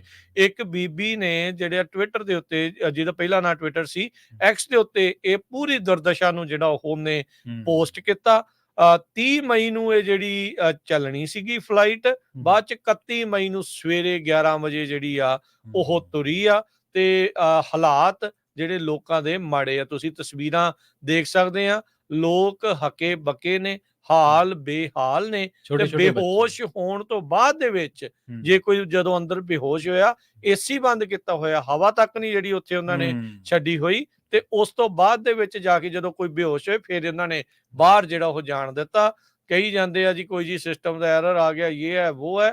30 ਘੰਟੇ ਸਿਸਟਮ ਦਾ ਐਰਰ, ਅੰਦਰ ਤਾੜੀ ਰੱਖਿਆ। ਹਾਲਾਤ ਤੁਸੀਂ ਦੇਖ ਲਓ ਵੀ ਕਿੱਦਾਂ ਦੇ ਆ। ਸੋ ਇਸੇ ਲਈ ਲੋਕ 에ਅਰ ਇੰਡੀਆ ਨੂੰ ਭਾਈ ਤਾਂ ਹੀ ਜਿਹੜਾ ਉਹ ਕਹਿੰਦੇ ਆ ਵੀ ਭਾਈ ਨਾ ਹੀ ਜਿਹੜਾ ਉੱਥੇ ਚੜਿਆ ਜਾਵੇ। ਹਾਂ, ਪਰ ਅਗਲੇ ਕਹਿੰਦੇ ਭਾਵੇਂ ਟਾਟਾ ਨੇ ਖਰੀਦ ਲਈ, ਪਰ ਸਾਡੇ ਨੂੰ ਟਾਟਾ ਬਾਏ ਬਾਏ ਹੈ। ਟਾਟਾ ਬਾਏ ਬਾਏ ਕਰਨੀ ਹੈ ਤੇ ਫਿਰ ਹੁਣ ਹਾਲ ਕੀ ਆ? ਨਹੀਂ ਦੇਖੋ ਰਾਜਕਰਮਵੀਰ ਸਿੰਘ ਜੀ, ਜਿਵੇਂ ਤੁਸੀਂ ਦੱਸਿਆ ਨਾ ਵੀ ਚਲੋ ਸਿਸਟਮ ਦੇ ਵਿੱਚ ਤਾਂ ਪਰੇਸ਼ਾਨੀ ਆ ਗਈ, ਸਿਸਟਮ ਨੇ ਜਿਹੜੀ ਟੈਕਨੀਕਲ ਗਲਿਚ ਆ ਉਹ ਤੁਹਾਨੂੰ ਇਹ ਤਾਂ ਨਹੀਂ ਕਹਿੰਦੀ ਵੀ ਭਾਈ ਉਹਨਾਂ ਨਾਲ ਜਾਨਵਰਾਂ ਵਰਗਾ ਸਲੂਕ ਕਰੋ। ਜਾਨਵਰ ਤਾਂ ਵੀ ਬੱਤਰ ਸਲੂਕ ਆ। ਹਾਂਜੀ, ਵੀ ਇਹ ਅਣਮਨੁੱਖੀ ਤਸ਼ੱਦਦ ਹਾਂਜੀ। ਤਸਵੀਰਾਂ ਵੇਖੋ, ਬਜ਼ੁਰਗ ਵਿਚਾਰੇ ਬੈਠੇ ਹੋਏ ਨੇ ਜ਼ਮੀਨ ਦੇ ਉੱਤੇ। ਹਾਂਜੀ, ਇੱਕ ਬੱਚਾ ਤਸਵੀਰ ਦੇ ਵਿੱਚ ਦੇਖਿਆ ਜਾ ਸਕਦਾ, ਉਹਨੇ ਆਪਣੀ ਮਾਤਾ ਪਿਤਾ ਦੇ ਨਾਲ ਆਸਰਾ ਲਾਇਆ ਹੋਇਆ, ਨਿਢਾਲ ਹੋਇਆ ਪਿਆ ਵਿਚਾਰਾ ਜ਼ਮੀਨ ਤੇ। ਨਾ ਪਾਣੀ ਨਾ ਸਾਹ, ਆਪਾਂ ਨੂੰ ਪਤਾ ਹੀ ਆ ਵੀ ਉਹ ਕਿੰਨੀ ਕੁ ਮਦਦ ਕਰਦੇ ਆ। ਹਾਂਜੀ, ਇੱਥੋਂ ਪਤਾ ਲੱਗਦਾ ਵੀ ਟਿਕਟਾਂ ਵੇਚਣ ਖਾਤਰ ਹੀ ਹੈ ਤੁਹਾਡਾ ਸਾਰਾ ਕੁਝ, ਬਾਕੀ ਪੈਸੰਜਰ ਦੀ ਸਿਹਤ, ਉਹਦੀ ਜਾਨ ਦੀ ਕੋਈ ਪਰਵਾਹ ਨਹੀਂ ਜੀ। ਇਹਨਾਂ ਦਾ ਵਸ ਚੱਲੇ ਤਾਂ ਇਹ ਭਾਵੇਂ 2-4 ਉਦਾਂ ਵੀ। ਹਾਂਜੀ, ਲੋਕਾਂ ਦੀ ਮਜਬੂਰੀ ਇਹ ਆ ਵੀ ਡਿਲੇ ਨਾਲੋਂ ਅਗਲਾ ਡਾਇਰੈਕਟ ਕਰਕੇ ਥੋੜਾ ਜਿਹਾ ਜ਼ਿਆਦਾ, ਇਹਦੇ ਕਰਕੇ ਲੋਕ ਜਾ ਰਹੇ ਆ। ਪਰ ਇਹ ਆ ਵੀ ਸਰਵਿਸ ਨਹੀਂ ਹੋਣੀ ਜਾ ਰਹੀ, ਸਰਵਿਸ ਲਈ ਤਾਂ ਹਾਲਾਤ ਬਹੁਤ ਹੀ ਜਿਹੜੇ ਆ ਉਹ ਮਾੜੇ ਜਿਹੜੇ ਉਹ ਹੈਗੇ ਆ। ਇੰਡੀਆ ਦੇ ਹੀ ਇੱਕ ਫਲਾਈਟ ਦਾ ਆਇਆ ਸੀ, ਉਹ ਸਵਾਰੀਆਂ ਉਹਨਾਂ ਨੇ ਵੱਧ ਬਿਠਾ ਲੀਆਂ, ਇੱਕ ਬੰਦਾ ਖੜਾ ਹੋ ਕੇ ਜਾਣ ਲੱਗਾ, ਫਿਰ ਉਹਨਾਂ ਨੂੰ ਆਵਾਜ਼ ਮੋੜਨੀ ਪਈ ਫਲਾਈਟ। ਉਹਨਾਂ ਨੂੰ ਪਤਾ ਹੀ ਨਹੀਂ ਲੱਗਾ ਵੀ ਕਿੰਨੇ ਬੰਦੇ ਜਿਹੜੇ ਉਹ ਚੜ ਗਏ। ਇੰਡੀਗੋ ਦੀ ਫਲਾਈਟ ਸੀਗੀ ਇੰਡੀਆ ਦੇ ਵਿੱਚ, ਵੀ ਉਹ ਕਿੰਨੀ ਵੀ ਬੱਸ ਵਾਂਗੂ ਚੱਲ, ਵੀ ਡੰਡਾ ਫੜ ਕੇ ਚੱਲ। ਹਾਂਜੀ, ਦੇਖ ਲਓ ਕ੍ਰਿਊ ਮੈਂਬਰ ਕਿੰਨੇ ਕੁ ਜ਼ਿੰਮੇਵਾਰ ਨੇ, ਜਿਨ੍ਹਾਂ ਨੂੰ ਇਹ ਨਹੀਂ ਪਤਾ ਵੀ ਸੀਟਾਂ ਕੀ ਹੋ ਰਿਹਾ ਜਿਹੜਾ ਉਹ ਹੈਗਾ ਆ। ਸੋ ਕੋਈ 8 ਘੰਟੇ ਕਹੀ ਜਾਂਦਾ, ਕੋਈ 20 ਘੰਟੇ ਕਹੀ ਜਾਂਦਾ, ਕੋਈ 30 ਘੰਟੇ ਕਹੀ ਜਾਂਦਾ। ਤੁਸੀਂ ਹਾਲਾਤ ਹਿਸਾਬ ਲਾ ਲਓ ਵੀ ਬੰਦੇ ਬੇਹੋਸ਼ ਹੋ ਗਏ। 에ਅਰ ਇੰਡੀਆ ਦੀ ਜਿਹੜੀ ਇਹ ਫਲਾਈਟ ਸੀ, ਦਿੱਲੀ ਤੋਂ ਜਿਹਨੇ ਸੈਨ ਫਰਾਂਸਿਸਕੋ ਨੂੰ ਆਉਣਾ ਸੀ, ਭਾਈ ਤੁਹਾਡੇ ਵੀ ਜੇ ਕੋਈ ਚਾਹਣ ਵਾਲੇ ਆ ਜਾ ਰਹੇ ਆ ਤਾਂ ਉਹਨਾਂ ਨੂੰ ਕੋਈ ਭਾਈ ਪਾਣੀ ਤੇ ਹਵਾ ਚ ਪੱਖੀ ਜਿਹੜੀ ਉਹ ਨਾਲ ਲੈ ਕੇ ਚੱਲਣ। ਕੋਈ ਪਤਾ ਨਹੀਂ ਇਹਨਾਂ ਨੇ ਕਦੋਂ ਜਿਹੜਾ ਇਹ ਬੇੜਾ ਕਰ ਦੇਣਾ ਜੀ। ਅਗਲੀਆਂ ਜਿਹੜੀਆਂ ਹੋਰ ਖਬਰਾਂ ਦੇ ਉੱਤੇ ਨਜ਼ਰ ਜਿਹੜਾ ਉਹ ਮਾਰਦੇ ਜਾਈਏ ਤਾਂ ਅਗਲੀ ਜਿਹੜੀ ਗੱਲ ਆ ਨਿਤਨਿਆਹੂ ਹੋਣਾ ਦੇ ਨਾਲ ਆਪਾਂ ਸੰਬੰਧਿਤ ਆ। ਜਿੱਦਾਂ ਗੱਲ ਆਪਾਂ ਕੀਤੀ ਸੀਗੀ ਹਮਾਸ ਦੀ ਤੇ ਇਜ਼ਰਾਈਲ ਦੀ, ਨਿਤਨਿਆਹੂ ਕਹਿੰਦੇ ਆ ਵੀ ਉਹ ਜਿਹੜੀ ਹੌਸਟੇਜ ਰਿਲੀਜ਼ ਦੀ ਡੀਲ ਨੂੰ ਬਿਲਕੁਲ ਵੀ ਨਹੀਂ ਮੰਨ ਰਹੇ, ਅਨਲੈਸ ਜਿਹੜੀਆਂ ਪੋਲਸ ਆ ਉਹਦੇ ਹੱਕ ਦੇ ਵਿੱਚ ਨਹੀਂ ਜਿਹੜੀਆਂ ਉਹ ਆ ਜਾਂਦੀਆਂ। ਇਜ਼ਰਾਈਲ ਦੇ ਜਿਹੜੇ ਪੀੜਤ ਪਰਿਵਾਰ ਆ, ਉਹ ਜਿਹੜਾ ਇਸ ਟਾਈਮ ਆ ਉਹ ਦੱਸ ਰਿਹਾ ਵੀ ਕਹਿੰਦੇ ਵੀ ਉਹਨੇ ਸਿੱਧਾ ਜਿਹੜਾ ਉਹ ਸਾਨੂੰ ਜਿਹੜਾ ਇਸ ਤਰੀਕੇ ਨਾਲ ਕਿਹਾ ਆ, ਜਿੰਨੀ ਦੇਰ ਤੱਕ ਚੋਣਾਂ ਦੇ ਵਿੱਚ ਮੈਂ ਜਿੱਤ ਨਹੀਂ ਜਾਂਦਾ ਜਾਂ ਮੋਹਰੇ ਨਹੀਂ ਆ ਰਿਹਾ, ਉਨੀ ਦੇਰ ਤੱਕ ਮੈਂ ਨਹੀਂ ਕੋਈ ਹੌਸਟੇਜ ਰਿਲੀਜ਼ ਦੀ ਜਿਹੜੀ ਡੀਲ ਆ ਉਹ ਸਾਈਨ ਕਰਨੀ। ਸੋ ਹੁਣ ਤੁਸੀਂ ਦੇਖੋ ਵੀ ਇੱਕ ਪਾਸੇ ਤਾਂ ਹਮਾਸ ਨੇ ਉਹਨਾਂ ਦੇ ਪਿਆਰਿਆਂ ਨੂੰ ਬੰਦਕ ਬਣਾ ਕੇ ਰੱਖਿਆ ਆ, ਤੇ ਆ ਜਿਹੜਾ ਨਿਤਨਿਆਹੂ ਆ ਇਹ ਉਹਨਾਂ ਨੂੰ ਬੰਦਕ ਬਣਾ ਕੇ ਜਿਹੜਾ ਹੋਰ ਰੱਖਣਾ ਚਾਹ ਰਿਹਾ ਆ, ਤਾਂ ਜੋ ਉਹ ਚਾਹੁੰਦਾ ਆ ਵੀ ਇਸੇ ਤਰੀਕੇ ਦੇ ਨਾਲ ਹੀ ਜਿਹੜਾ ਉਹ ਰਵੇ। ਕਿਉਂਕਿ ਕਿਤੇ ਨਾ ਕਿਤੇ ਵਾਰ ਦੇ ਵਿੱਚ ਇਹਨੂੰ ਲੱਗ ਰਿਹਾ ਆ ਹਮਾਸ ਦੇ ਉਲਟ ਜੇ ਮੈਂ ਇਦਾਂ ਹੀ ਲੜਦਾ ਰਹੂੰਗਾ ਤਾਂ ਸ਼ਾਇਦ ਕੋਈ ਸਥਿਰ ਜਿਹੜੀ ਸਰਕਾਰ ਆ ਜਾਂ ਬਹੁਮਤ ਆ ਉਸ ਨੂੰ ਜਿਹੜੀ ਉਹ ਮਿਲ ਸਕਦੀ ਆ। ਪਰ ਪਰਿਵਾਰਾਂ ਵਾਲੇ ਖਾਸੇ ਜਿਹੜੇ ਆ ਇਸ ਦੇ ਰਵੱਈਏ ਤੋਂ ਨਾਖੁਸ਼ ਆ, ਕਿਉਂਕਿ ਉਹ ਹਮਾਸ ਨੂੰ ਤਾਂ ਉਹ ਖਤਮ ਕਰਨ ਦੀ ਗੱਲ ਕਰਦਾ ਆ, ਪਰ ਆਪਣੇ ਜਿਹੜੇ ਲੋਕ ਉੱਥੇ ਫਸੇ ਆ ਉਹਨਾਂ ਨੂੰ ਬਚਾਉਣ ਦੇ ਲਈ ਜਿਹੜਾ ਆ ਉਹ ਕਦੀ ਵੀ ਨਹੀਂ ਕੋਈ ਜਿਹੜਾ ਉਹ ਕਦਮ ਜਿਹੜਾ ਉਹ ਚੱਕ ਰਿਹਾ, ਜਿਸ ਕਰਕੇ ਲੋਕ ਖਾਸੇ ਨਾਖੁਸ਼ ਨਜ਼ਰ ਆ ਰਹੇ। ਹਾਂਜੀ, ਇੱਥੋਂ ਪਤਾ ਲੱਗਦਾ ਰਾਜਕਰਮਵੀਰ ਸਿੰਘ ਜੀ ਕਿ ਜਿਹੜਾ ਪੋਲੀਟੀਕਲ ਕਦੇ ਵੀ ਓਪੀਨੀਅਨ ਬਣਦਾ ਜਾਂ ਇਹ ਲੋਕ ਤੈਅ ਕਰਦੇ ਨੇ, ਉਹਨਾਂ ਦੇ ਵਿੱਚ ਸਿਰਗਣ ਕੀ ਕਰਦੇ ਆ। ਹੁਣ ਜਿਹੜੇ ਪੀੜਤ ਪਰਿਵਾਰ ਨੇ ਉਹ ਥੋੜੇ ਨੇ, ਜਦ ਕਿ ਗੱਦੀ ਲਈ ਇਹਨਾਂ ਨੂੰ ਜ਼ਿਆਦਾ ਲੋਕਾਂ ਦਾ ਓਪੀਨੀਅਨ ਦੀ ਲੋੜ ਹੈ। ਪਰ ਇਹ ਨਹੀਂ ਪਤਾ ਵੀ ਵਰਡ ਆਫ ਮਾਊਥ ਕਿੱਡਾ ਬੈਡ ਆ ਇਸ ਚੀਜ਼ ਦੇ ਲਈ ਲੋਕਾਂ ਦੇ ਵਿੱਚ ਤਾਂ, ਕਿਉਂਕਿ ਇਹ ਜਿਹੜੀ ਬੀਬੀ ਆ, ਇਹਦਾ ਨਾਮ ਬੀਬੀ ਹੋਈ ਆ, ਇਹਨੂੰ ਸ਼ਾਰਟ ਨੇਮ ਨਿਤਨਿਆਹੂ ਦਾ। ਇਹਦੇ ਹਾਲਾਤ ਮਾੜੇ ਆਪਾਂ ਦੇਖਿਆ ਹੀ ਆ ਉੱਥੇ ਪਿਛਲੇ ਕਈ ਸਾਲਾਂ ਤੋਂ ਕੋਈ ਵੀ ਜਿਹੜੀ ਸਥਿਰ ਸਰਕਾਰ ਜਿਹੜੀ ਉਹ ਨਹੀਂ ਬਣੀ ਪਈ ਹੈਗੀ। ਅਗਲੀ ਖਬਰ ਦੇ ਵੱਲ ਵਧੀਆ ਰਾਜਕਰਮਵੀਰ ਸਿੰਘ ਜੀ, ਸਲੋਵਾਕੀਆ ਦੇ ਜਿਹੜੇ ਪ੍ਰਧਾਨ ਮੰਤਰੀ ਰੋਬਰਟ ਫਿਕੋ, ਉਹਨਾਂ ਦੇ ਉੱਤੇ ਲੰਘੇ ਦਿਨੀ ਹਮਲਾ ਹੋ ਗਿਆ ਸੀਗਾ ਤੇ ਢਿੱਡ ਦੇ ਵਿੱਚ ਗੋਲੀ ਲੱਗੀ ਸੀਗੀ ਇਸ ਹਮਲੇ ਦੇ ਦੌਰਾਨ। ਤੇ ਹੁਣ ਉਸ ਤੋਂ ਬਾਅਦ ਜਿਹੜੇ ਉਹਨਾਂ ਨੂੰ ਹਸਪਤਾਲ ਦੇ ਵਿੱਚੋਂ ਛੁੱਟੀ ਦੇ ਦਿੱਤੀ ਗਈ ਹੈ। ਇਸ ਖਬਰ ਦੀ ਵਰਲਡ ਲੈਵਲ ਤੇ ਚਰਚਾ ਹੋਈ ਸੀ ਬਹੁਤ ਜ਼ਿਆਦਾ, ਕਿਉਂਕਿ ਕਿਸੇ ਵੀ ਪ੍ਰਧਾਨ ਮੰਤਰੀ ਉੱਤੇ ਇਸ ਤਰ੍ਹਾਂ ਗੋਲੀ ਚੱਲ ਜਾਣੀ ਕੋਈ ਛੋਟੀ ਗੱਲ ਨਹੀਂ ਗੀ। ਹੁਣ ਉੱਥੋਂ ਦੀ ਜਿਹੜੀ ਸ਼ਹਿਰ ਦੀ ਹਸਪਤਾਲ ਦੀ ਡਾਇਰੈਕਟਰ ਹੈ ਮਰੀਅਮ ਲਾਪੂ ਨਿਕੋਵਾ, ਉਹਨਾਂ ਨੇ ਇਹ ਗੱਲ ਕਹੀ ਹੈ ਕਿ ਹਸਪਤਾਲ 'ਚੋਂ ਤਾਂ ਅਸੀਂ ਇਹਨਾਂ ਨੂੰ ਰਿਲੀਜ਼ ਕਰ ਰਹੇ ਹਾਂ, ਛੁੱਟੀ ਦੇ ਰਹੇ ਹਾਂ ਤੇ ਘਰੇ ਇਹਨਾਂ ਦਾ ਇਲਾਜ ਜਿਹੜਾ ਉਹ ਦੇਖਭਾਲ ਇਹਨਾਂ ਦੀ ਹੋਊਗੀ ਫਿਕੋ ਦੀ। ਵੈਸੇ ਉਹਨਾਂ ਨੇ ਕਿਹਾ ਕਿ ਹੁਣ ਉਹਨਾਂ ਦੀ ਜਿਹੜੀ ਹਾਲਤ ਆ ਉਹ ਠੀਕ ਹੈ। ਢਿੱਡ ਦੇ ਵਿੱਚ ਗੋਲੀ ਲੱਗਣ ਕਰਕੇ ਇਹ ਬਹੁਤ ਗੰਭੀਰ ਰੂਪ ਦੇ ਵਿੱਚ ਜ਼ਖਮੀ ਹੋਏ ਸੀ। ਇੱਕ ਸਮਾਗਮ ਦੇ ਦੌਰਾਨ ਇਹਨਾਂ ਤੇ ਜਿਹੜਾ ਰੋਬਰਟ ਫਿਕੋ ਦੇ ਉੱਤੇ ਹਮਲਾ ਹੋਇਆ ਸੀਗਾ ਜੀ। ਜੀ, ਇੱਕ ਬ੍ਰੇਕ ਲੈਂਦੇ ਹਾਂ ਛੋਟੀ ਜੀ ਹੋਰ, ਤੇ ਉਸ ਤੋਂ ਬਾਅਦ ਦੇ ਵਿੱਚ ਫਿਰ ਜੁੜਦੇ ਹਾਂ। ਰਹਿ ਗਈਆਂ ਹੋਰ ਖਬਰਾਂ ਦੇ ਉੱਤੇ ਨਜ਼ਰ ਮਾਰਾਂਗੇ। ਗੂਗਲ ਦੇ ਕਲਾਊਡ ਦੇ ਉੱਤੇ ਐਸਾ ਐਰਰ ਆਇਆ ਵੀ $135 ਬਿਲੀਅਨ ਦੇ ਪੈਨਸ਼ਨ ਫੰਡ ਦੇ ਉੱਤੇ ਸਵਾਲ ਖੜੇ ਹੋ ਗਏ। ਉਹ ਚਰਚਾ ਜਿਹੜੀ ਉਹ ਖਬਰ ਦੀ ਆਪਾਂ ਕਰਦੇ ਹਾਂ, ਤੇ ਹੋਰ ਇਕਨੋਮੀ ਦੇ ਨਾਲ ਜੁੜੀਆਂ ਵੀ ਖਬਰਾਂ ਤੁਹਾਡੇ ਨਾਲ ਸ਼ੇਅਰ ਕਰਦੇ ਹਾਂ। ਜੁੜੇ ਰਹੋ ਇੱਥੇ ਪੰਜਾਬੀ ਰੇਡੀਓ USA ਨਾਲ।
ਬ੍ਰੇਕ ਤੋਂ ਬਾਅਦ ਇੱਕ ਵਾਰ ਮੁੜ ਤੋਂ ਤੁਹਾਡਾ ਸਾਰਿਆਂ ਦਾ ਸਵਾਗਤ ਹੈ ਪ੍ਰੋਗਰਾਮ ਅਪਡੇਟ ਅਮਰੀਕਾ ਦੇ ਵਿੱਚ। ਤੁਸੀਂ ਜੁੜੇ ਹੋਏ ਹੋ ਪੰਜਾਬੀ ਰੇਡੀਓ ਐਸਏ ਦੇ ਨਾਲ ਤੇ ਆਪਣੇ ਨਾਲ ਜੁੜੇ ਹੋਏ ਨੇ ਰਾਜਕਰਨਵੀਰ ਸਿੰਘ ਜੀ। ਰਾਜਕਰਨਵੀਰ ਸਿੰਘ ਜੀ, ਬ੍ਰੇਕ ਤੋਂ ਬਾਅਦ ਸਵਾਗਤ ਹੈ ਜੀ। ਸਤਿ ਸ਼੍ਰੀ ਅਕਾਲ। ਧੰਨਵਾਦ ਪ੍ਰਵੀਨ ਜੀ, ਸਭ ਨੂੰ ਪਿਆਰ ਭਰੀ ਸਤਿ ਸ਼੍ਰੀ ਅਕਾਲ। ਸਤਿ ਸ਼੍ਰੀ ਅਗਲੀ ਗੱਲ ਅਕਾਲ। ਕਰਦੇ ਆ ਗੂਗਲ ਦੇ ਕਲਾਊਡ ਦੀ। ਜੀ ਕਹਿੰਦੇ ਵੀ ਐਸਾ ਇੱਕ ਐਰਰ ਪੈ ਗਿਆ, ਆਸਟ੍ਰੇਲੀਆ ਦੇ ਵਿੱਚ $135 ਬਿਲੀਅਨ ਦਾ ਪੈਨਸ਼ਨ ਫੰਡ ਗਾਇਬ ਹੋ ਗਿਆ। ਜੀ ਕਹਿੰਦੇ ਵੀ ਗੂਗਲ ਦਾ ਜਿਹੜਾ ਇਹ ਕਲਾਊਡ ਦਾ ਪਲੇਟਫਾਰਮ ਸੀ, ਕਹਿੰਦੇ ਵੀ ਸਾਰੇ ਦਾ ਸਾਰਾ ਕੰਜ਼ਿਊਮਰ ਅਕਾਊਂਟ ਆ ਉਹੀ ਉਹਨਾਂ ਦੇ ਕੋਲੋਂ ਜਿਹੜਾ ਉਹ ਡਿਲੀਟ ਹੋ ਗਿਆ ਸੀ। ਜੀ ਯੂਨੀ ਸੁਪਰ ਕਰਕੇ ਇੱਕ ਕੰਪਨੀ ਆ, ਉਹਨਾਂ ਦੇ 6,47,000 ਜਿਹੜੇ ਮੈਂਬਰਸ ਦਾ ਪੈਨਸ਼ਨ ਫੰਡ ਸੀ, ਜੋ ਕਿ $135 ਬਿਲੀਅਨ ਦਾ ਸੀਗਾ, ਉਹ ਜਿਹੜਾ ਉੱਥੋਂ ਗਾਇਬ ਹੋ ਗਿਆ ਸੀ। ਜੀ ਕੁਦਰਤੀ ਕਹਿੰਦੇ ਵੀ ਗੂਗਲ ਕਲਾਊਡ ਦਾ ਸਰਵਰ ਦਾ ਇੱਕ ਬੈਕਅਪ ਕਿਸੇ ਹੋਰ ਪਾਸੇ ਪਿਆ ਸੀ ਜੀ ਤਾਂ ਬਚਾਅ ਹੋ ਗਿਆ, ਨਹੀਂ ਹੂੰ ਤਾਂ $135 ਬਿਲੀਅਨ ਦੇ ਉੱਤੇ ਪਾਣੀ ਜਿਹੜਾ ਉਹ ਫਿਰ ਫਿਰ ਜਾਣਾ ਸੀ। ਗੂਗਲ ਕਹਿੰਦਾ ਵੀ ਇਹ ਸਿਸਟੈਮਿਕ ਇਸ਼ੂ ਨਹੀਂ ਸੀਗਾ, ਸਾਡੇ ਸਿਸਟਮ ਦਾ ਇਹ ਕੋਈ ਫੇਲੀਅਰ ਨਹੀਂ ਸੀ। ਕਹਿੰਦੇ ਵੀ ਮਿਸ ਕਨਫੀਗਰੇਸ਼ਨ ਹੋਣ ਕਰਕੇ ਇਹ ਜਿਹੜਾ ਸਾਰਾ ਡਾਟਾ ਆ ਉਹ ਡਿਲੀਟ ਹੋ ਗਿਆ।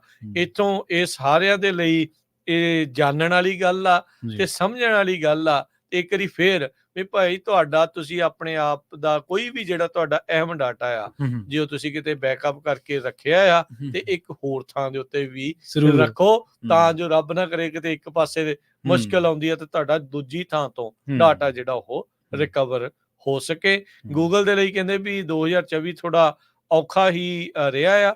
ਇਸ ਤੋਂ ਇਲਾਵਾ ਜਿਹੜੇ ਇਸ $135 ਬਿਲੀਅਨ ਦੇ ਮਿਸਹੈਪ ਤੋਂ ਜਿਹੜਾ ਕਹਿ ਲਓ ਵੀ ਮਸਾ ਹੀ ਜਿਹੜਾ ਉਹ ਬਚਾਅ ਹੋਇਆ। ਉਹਨਾਂ ਦਾ ਜਿਹੜਾ AI ਦੇ ਟੂਲ ਸੀ ਉਹ ਵੀ ਕਾਫੀ ਜ਼ਿਆਦਾ ਨਮੋਸ਼ੀਜਨਕ ਜਿਹੜੇ ਨਤੀਜੇ ਆ ਦਿਖਾਉਂਦੇ ਰਹੇ। ਜੀ ਅਗਲੀ ਖਬਰ ਦੇ ਵੱਲ ਵਧੀਏ ਤੇ ਰੁਕ ਕਰਕੇ ਆਪਣੇ ਗੁਆਂਢੀ ਮੁਲਕ ਕੈਨੇਡਾ ਦੇ ਵਿੱਚ ਆਪਣੇ ਬਹੁਤ ਵੱਡੀ ਗਿਣਤੀ ਦੇ ਵਿੱਚ ਪੰਜਾਬੀ ਭਾਈਚਾਰਾ ਰਹਿੰਦਾ ਤੇ ਉੱਥੋਂ ਦੀ ਇਕਨੋਮੀ ਦੇ ਨਾਲ ਆਪਾਂ ਵਾਹ ਵਾਸਤਾ ਹੁੰਦੇ ਰਹਿੰਦੇ ਆ। ਆਪਾਂ ਨੂੰ ਉੱਥੋਂ ਦੇ ਹਾਲਾਤਾਂ ਦੇ ਬਾਰੇ ਲਗਾਤਾਰ ਪਤਾ ਲੱਗਦਾ ਰਹਿੰਦਾ ਕਿ ਕਿਵੇਂ ਸਾਡੇ ਜਿਹੜੇ ਵਿਦਿਆਰਥੀ ਨੇ, ਸਾਡੇ ਜਿਹੜੇ ਯੰਗਸਟਰ ਨੇ, ਸਾਡੀ ਨੌਜਵਾਨ ਪੀੜ੍ਹੀ ਆ, ਉਹ ਕੈਨੇਡਾ ਦੇ ਵਿੱਚ ਸੁਨਹਿਰੇ ਸੁਪਨੇ ਲੈ ਕੇ ਤਾਂ ਆਉਂਦੀ ਹੈ, ਪਰ ਪਿਛਲੇ ਕੁਝ ਸਮੇਂ ਤੋਂ ਕਿਉਂਕਿ ਸਾਰੇ ਹੀ ਦੇਸ਼ਾਂ ਦੀ ਜਿਹੜੀ ਆਰਥਿਕਤਾ ਕਰੋਨਾ ਤੋਂ ਬਾਅਦ ਉਹ ਨਹੀਂ ਰਹੀ ਜਿਹੜੀ ਪਹਿਲਾਂ ਸੀ। ਜੌਬ ਅਪਰਚੁਨਿਟੀਜ਼, ਨੌਕਰੀਆਂ ਦੇ ਮੌਕੇ ਪਹਿਲਾਂ ਵਾਂਗ ਨਹੀਂ ਰਹੇ ਤੇ ਇਸ ਕਰਕੇ ਆਪਾਂ ਦੇਖਦੇ ਹਾਂ ਕਿ ਕਈ ਵਾਰੀ ਇੱਕ ਜੌਬ ਦੇ ਲਈ ਵੀ ਵੱਡੀਆਂ ਲਾਈਨਾਂ ਕੈਨੇਡਾ ਦੇ ਵਿੱਚ ਵੀ ਆਪਾਂ ਪਿਛਲੇ ਦਿਨਾਂ ਦੇ ਵਿੱਚ ਦੇਖਣ ਨੂੰ ਮਿਲੀਆਂ ਨੇ ਆਪਾਂ ਨੂੰ। ਹੁਣ ਜਿਹੜੀ ਇੱਕ ਰਿਪੋਰਟ ਆਈ ਹੈ ਕੈਨੇਡਾ ਦੀ ਇਕਨੋਮੀ ਦੇ ਬਾਰੇ, ਉਹ ਕਹਿੰਦੇ ਕਿ ਜਿਹੜਾ ਫਸਟ ਕੁਆਰਟਰ ਹੈ ਇਹਦੇ ਵਿੱਚ GDP ਦੇ ਵਿੱਚ 1.7% ਦਾ ਜਿਹੜਾ ਇਜ਼ਾਫਾ ਉਹ ਹੁੰਦਾ ਦਿਖਾਈ ਦਿੱਤਾ। ਜਿਹੜੀ ਸਟੈਟਿਕਸ ਕੈਨੇਡਾ ਦੀ ਰਿਪੋਰਟ ਹੈ ਓਟਵਾ ਦੇ ਵਿੱਚ ਰਿਲੀਜ਼ ਕੀਤੀ ਗਈ ਸੀ, ਇਹਦੇ ਮੁਤਾਬਕ ਜਿਹੜਾ ਪਰ ਕਹਿੰਦੇ ਕਿ ਇਜ਼ਾਫਾ ਹੋਇਆ, ਇਹ ਚੰਗੀ ਗੱਲ ਹੈ। ਚਲੋ ਇਹਦੇ ਤੇ ਜਿਹੜੇ ਪ੍ਰਭਾਵ ਆਉਣ ਵਾਲੇ ਕੁਆਰਟਰ ਦੇ ਵਿੱਚ ਜੇਕਰ ਇਹ ਜਾਰੀ ਰਹਿੰਦਾ ਤਾਂ ਜ਼ਰੂਰ ਮਿਲਣਗੇ। ਪਰ ਜਿਹੜਾ ਬਲੂਮਬਰਗ ਸਰਵੇ ਆ ਉਹ ਐਸਟੀਮੇਟ ਕਰ ਰਿਹਾ ਸੀਗਾ ਕਿ 2.2% ਦਾ ਇਜ਼ਾਫਾ ਹੋਊਗਾ ਕੈਨੇਡਾ ਦੀ ਜਿਹੜਾ GDP ਦੇ ਵਿੱਚ ਪਹਿਲੇ ਕੁਆਰਟਰ ਦੇ ਵਿੱਚ, ਜਦਕਿ ਬੈਂਕ ਆਫ ਕੈਨੇਡਾ ਦੀਆਂ ਤਾਂ ਉਮੀਦਾਂ ਇਸ ਤੋਂ ਵੀ ਜ਼ਿਆਦਾ ਸੀਗੀਆਂ। ਬੈਂਕ ਆਫ ਕੈਨੇਡਾ ਮੰਨ ਕੇ ਚੱਲ ਰਿਹਾ ਸੀਗਾ ਕਿ 2.8% ਦਾ ਇਜ਼ਾਫਾ ਦੇਖਣ ਨੂੰ ਮਿਲੂਗਾ। ਪਰ ਹੁਣ ਜਿਹੜੀ ਆ ਸਟੈਟਿਸਟਿਕਸ ਏਜੰਸੀ ਹੈ, ਇਹਨੇ ਇਹ ਵੀ ਗੱਲ ਕਹੀ ਹੈ ਕਿ ਅਗਲਾ ਜਿਹੜਾ ਕੁਆਰਟਰ ਆ, ਜਿਹੜਾ ਫੋਰਥ ਕੁਆਰਟਰ ਆ ਜਾਂ ਜਿਹੜਾ ਦੂਜਾ ਕੁਆਰਟਰ ਹੋਊਗਾ, ਉਹਦੇ ਵਿੱਚ ਕੀ ਇਹ ਜਾਰੀ ਰਹਿੰਦੀ ਹੈ ਕਿ ਵਾਕਈ ਇਸ ਤਰੀਕੇ ਦਾ ਇਜ਼ਾਫਾ ਹੁੰਦਾ ਰਹਿੰਦਾ, ਤਾਂ ਉਸ ਤੋਂ ਬਾਅਦ ਹੀ ਫਿਰ ਕਿਸੇ ਜਿਹੜਾ ਕੰਸਟਰਕਟਿਵ ਏਜੰਡੇ ਤੇ ਜਾਂ ਕੰਸਟਰਕਟਿਵ ਅੰਦਾਜ਼ੇ ਤੇ ਪਹੁੰਚਿਆ ਜਾ ਸਕਦਾ। ਏਜੰਡਾ ਤਾਂ ਚਲੋ ਨਹੀਂ ਕਹਿ ਸਕਦੇ, ਪਰ ਫਿਰ ਵੀ ਉਹ ਕਹਿੰਦੇ ਕਿ ਇਹਨੇ ਥੋੜੀ ਜਿਹੀ ਰਿਲੀਫ ਜ਼ਰੂਰ ਦਿੱਤੀ ਆ ਉਹਨਾਂ ਲੋਕਾਂ ਲਈ ਜਿਹੜੇ ਕੈਨੇਡਾ ਦੀ ਲਗਾਤਾਰ ਨਿੱਘਰਦੀ ਜਾ ਰਹੀ ਆਰਥਿਕਤਾ ਨੂੰ ਲੈ ਕੇ ਜਿਹੜੇ ਚਿੰਤਤ ਸੀਗੇ, ਜਿਨ੍ਹਾਂ ਦੇ ਵਿੱਚ ਚਿੰਤਾ ਦੇਖੀ ਜਾ ਰਹੀ ਸੀ। ਕਹਿੰਦੇ ਕਿ 25 ਬੇਸਿਕਸ ਪੁਆਇੰਟ ਨੇ ਬਲੂਮਬਰਗ ਸਰਵੇ ਨੇ ਜਿਹੜਾ ਐਕਸਪੈਕਟ ਕੀਤਾ ਸੀਗਾ, ਜਿਹਦੇ ਵਿੱਚ ਉਹ ਕਰ ਰਹੇ ਸੀਗੇ 2.2 ਦਾ ਇਜ਼ਾਫਾ। ਉਹ ਕਹਿੰਦੇ ਕਿ ਉਹਦੇ ਵਿੱਚ ਸਾਨੂੰ ਲੱਗਦਾ ਸੀਗਾ ਕਿ ਸ਼ਾਇਦ ਆਉਣ ਵਾਲੇ ਸਮੇਂ ਦੇ ਵਿੱਚ ਸਾਨੂੰ ਲੱਗੂਗਾ ਕਿ ਜਿਹੜਾ ਈਜ਼ੀ ਸਾਈਕਲ ਆ ਜਾਂ ਹੋਰ ਰੇਟ ਜਿਹੜੇ ਨੇ ਉਹ ਅਗਲੀ ਜੁਲਾਈ ਤੱਕ ਕਿਵੇਂ ਰਹਿੰਦੇ ਨੇ। ਅਸੀਂ 25 ਪੁਆਇੰਟ ਸੀਗੇ ਜਿਨ੍ਹਾਂ ਦੇ ਉੱਤੇ ਸਾਨੂੰ ਇਹ ਸੀਗਾ ਕਿ ਇਹ ਸ਼ਾਇਦ ਇੱਥੋਂ ਤੱਕ ਚਲਾ ਜਾਊਗਾ, ਪਰ ਫਿਰ ਵੀ 1.7 ਤੋਂ ਕਹਿੰਦੇ ਕਿ ਇਹਦੇ ਨਾਲ ਸੈਟਿਸਫੈਕਸ਼ਨ ਤਾਂ ਨਹੀਂ ਆ ਰਹੀ, ਪਰ ਫਿਰ ਵੀ ਚਲੋ ਇੱਕ ਆਸ ਉਮੀਦ ਇੱਕ ਜ਼ਰੂਰ ਬੱਝੀ ਹੈ। ਜੀ ਇਕਨੋਮੀ ਦੀ ਗੱਲ ਕਰਦੇ ਜਾਈਏ ਤਾਂ ਇਨਫਲੇਸ਼ਨ ਘਟਣ ਵੱਲ ਦੇ ਸੰਕੇਤ ਆ ਰਹੇ ਨੇ। ਨਵਾਂ ਡਾਟਾ ਜਿਹੜਾ ਇਹ ਸ਼ੋ ਕਰ ਰਿਹਾ ਆ, ਆਪਾਂ ਅਮਰੀਕਾ ਦੀ ਗੱਲ ਕਰ ਰਹੇ ਹਾਂ, US ਇਕਨੋਮੀ ਦੀ, ਇਹਦੇ ਵਿੱਚ ਹੌਲੀ ਇਨਫਲੇਸ਼ਨ ਜਿਹੜੀ ਆ ਉਹ ਥੋੜੀ ਜਿਹੀ ਕੂਲ ਡਾਊਨ ਹੋ ਸਕਦੀ ਆ। ਅਸਲ 'ਚ ਮੁੱਖ ਕਾਰਨ ਇਸ ਦੇ ਵਿੱਚ ਇਹ ਆ ਵੀ ਜਿਹੜਾ ਕੰਜ਼ਿਊਮਰ ਆ ਉਹ ਹੁਣ ਖਰਚਾ ਬਹੁਤ ਘੱਟ ਕਰ ਰਿਹਾ ਆ। GDP ਦੇ ਬਾਬਤ US ਦੀ ਇਕਨੋਮੀ ਜੋ ਪਹਿਲਾਂ ਕੁਆਰਟਰ 1 ਦੇ ਵਿੱਚ ਸੋਚੀ ਗਈ ਸੀ, ਉਸ ਨਾਲੋਂ ਹੌਲੇ ਦਰਜੇ ਦੇ ਉੱਤੇ, ਸਲੋਵਰ ਪੇਸ ਦੇ ਉੱਤੇ ਜਿਹੜੀ ਉਹ ਗਰੂ ਜਿਹੜੀ ਉਹ ਕੀਤੀ ਆ, ਜੋ ਪਹਿਲੋਂ ਕਿਆਸ ਲਾਈਆਂ ਸੀਗੀਆਂ। ਪਹਿਲਾਂ 1.6% ਗਰੋਥ GDP ਦੇ ਵਿੱਚ ਮੰਨੀ ਗਈ ਸੀ, ਪਰ ਇਸ ਨੂੰ ਰਿਵਾਈਜ਼ ਕਰਕੇ ਹੁਣ 1.3% ਦੇ ਉੱਤੇ ਜਿਹੜਾ ਉਹ ਰੱਖਿਆ ਗਿਆ ਹੈਗਾ ਆ। ਸੋ ਹੁਣ ਪਿਛਲੇ ਲਾਸਟ ਸਾਲ ਦੇ ਜਿਹੜੇ ਅਖੀਰਲੇ ਚੌਥੇ ਕੁਆਰਟਰ ਦੇ ਵਿੱਚ ਉਹ 3.4% GDP ਵਧੀ ਸੀਗੀ, ਪਰ ਹੁਣ ਮਹਿਜ 1.3% ਦੇ ਉੱਤੇ ਆਈ ਹੈ, ਯਾਨੀ ਕਿ ਇਕਨੋਮੀ ਥੋੜੀ ਸਲੋ ਡਾਊਨ ਹੋ ਰਹੀ ਆ। ਇਨਫਲੇਸ਼ਨ ਕੀ ਵਾਕਿਆ ਹੀ ਇਨਫ ਘਟ ਜਾਊਗੀ ਵੀ ਜਿਹੜੇ ਇੰਟਰਸਟ ਰੇਟ ਦੇ ਵਿੱਚ ਕੱਟਸ ਦੀ ਗੱਲ ਚੱਲ ਰਹੀ ਸੀ ਵੀ ਉਹ ਹੋਊਗੀ? ਪਰ ਆਪਾਂ ਪਹਿਲਾਂ ਵੀ ਦੱਸ ਚੁੱਕੇ ਹਾਂ, ਫੈਡ ਦੇ ਬਹੁਤ ਸਾਰੇ ਅਧਿਕਾਰੀਆਂ ਨੇ ਕਲੀਅਰਲੀ ਦੱਸਿਆ ਆ ਵੀ ਕਈ ਮਹੀਨਿਆਂ ਦੇ ਇਨਫਲੇਸ਼ਨ ਡਾਟੇ ਤੋਂ ਬਾਅਦ ਦੇ ਵਿੱਚ ਹੀ ਰੇਟ ਕੱਟਸ ਦੀ ਸੰਭਾਵਨਾ ਜਿਹੜੀ ਉਹ ਬਣੂਗੀ, ਤੇ ਜੇ ਬਾਈ ਚਾਂਸ ਇਨਫਲੇਸ਼ਨ ਫੇਰ ਵੱਧ ਗਈ ਤੇ ਰੇਟ ਵਧਾਏ ਵੀ ਜਾ ਸਕਦੇ ਆ। ਸੋ ਇਦਾਂ ਦਾ ਜਿਹੜਾ ਉਹਨਾਂ ਨੇ ਇਹ ਚੀਜ਼ ਜਿਹੜੀ ਉਹ ਦੱਸੀ ਆ। ਸੋ ਡੀਫਲੇਸ਼ਨ ਕਦੋਂ ਹੁੰਦੀ ਆ, ਕਦੋਂ ਮਹਿੰਗਾਈ ਜਿਹੜੀ ਆ ਉਹ ਟੁੱਟਦੀ ਆ, ਇਹ ਜਿਹੜੀ ਉਹ ਦੇਖਣ ਵਾਲੀ ਗੱਲ ਰਹੂਗੀ। ਪਰ ਇਹ ਕਲੀਅਰਲੀ ਮੈਂ ਪਹਿਲਾਂ ਵੀ ਦੱਸ ਦਿੰਦਾ ਵੀ ਇਹ ਆંકੜਿਆਂ ਦਾ ਝੋਲ ਆ।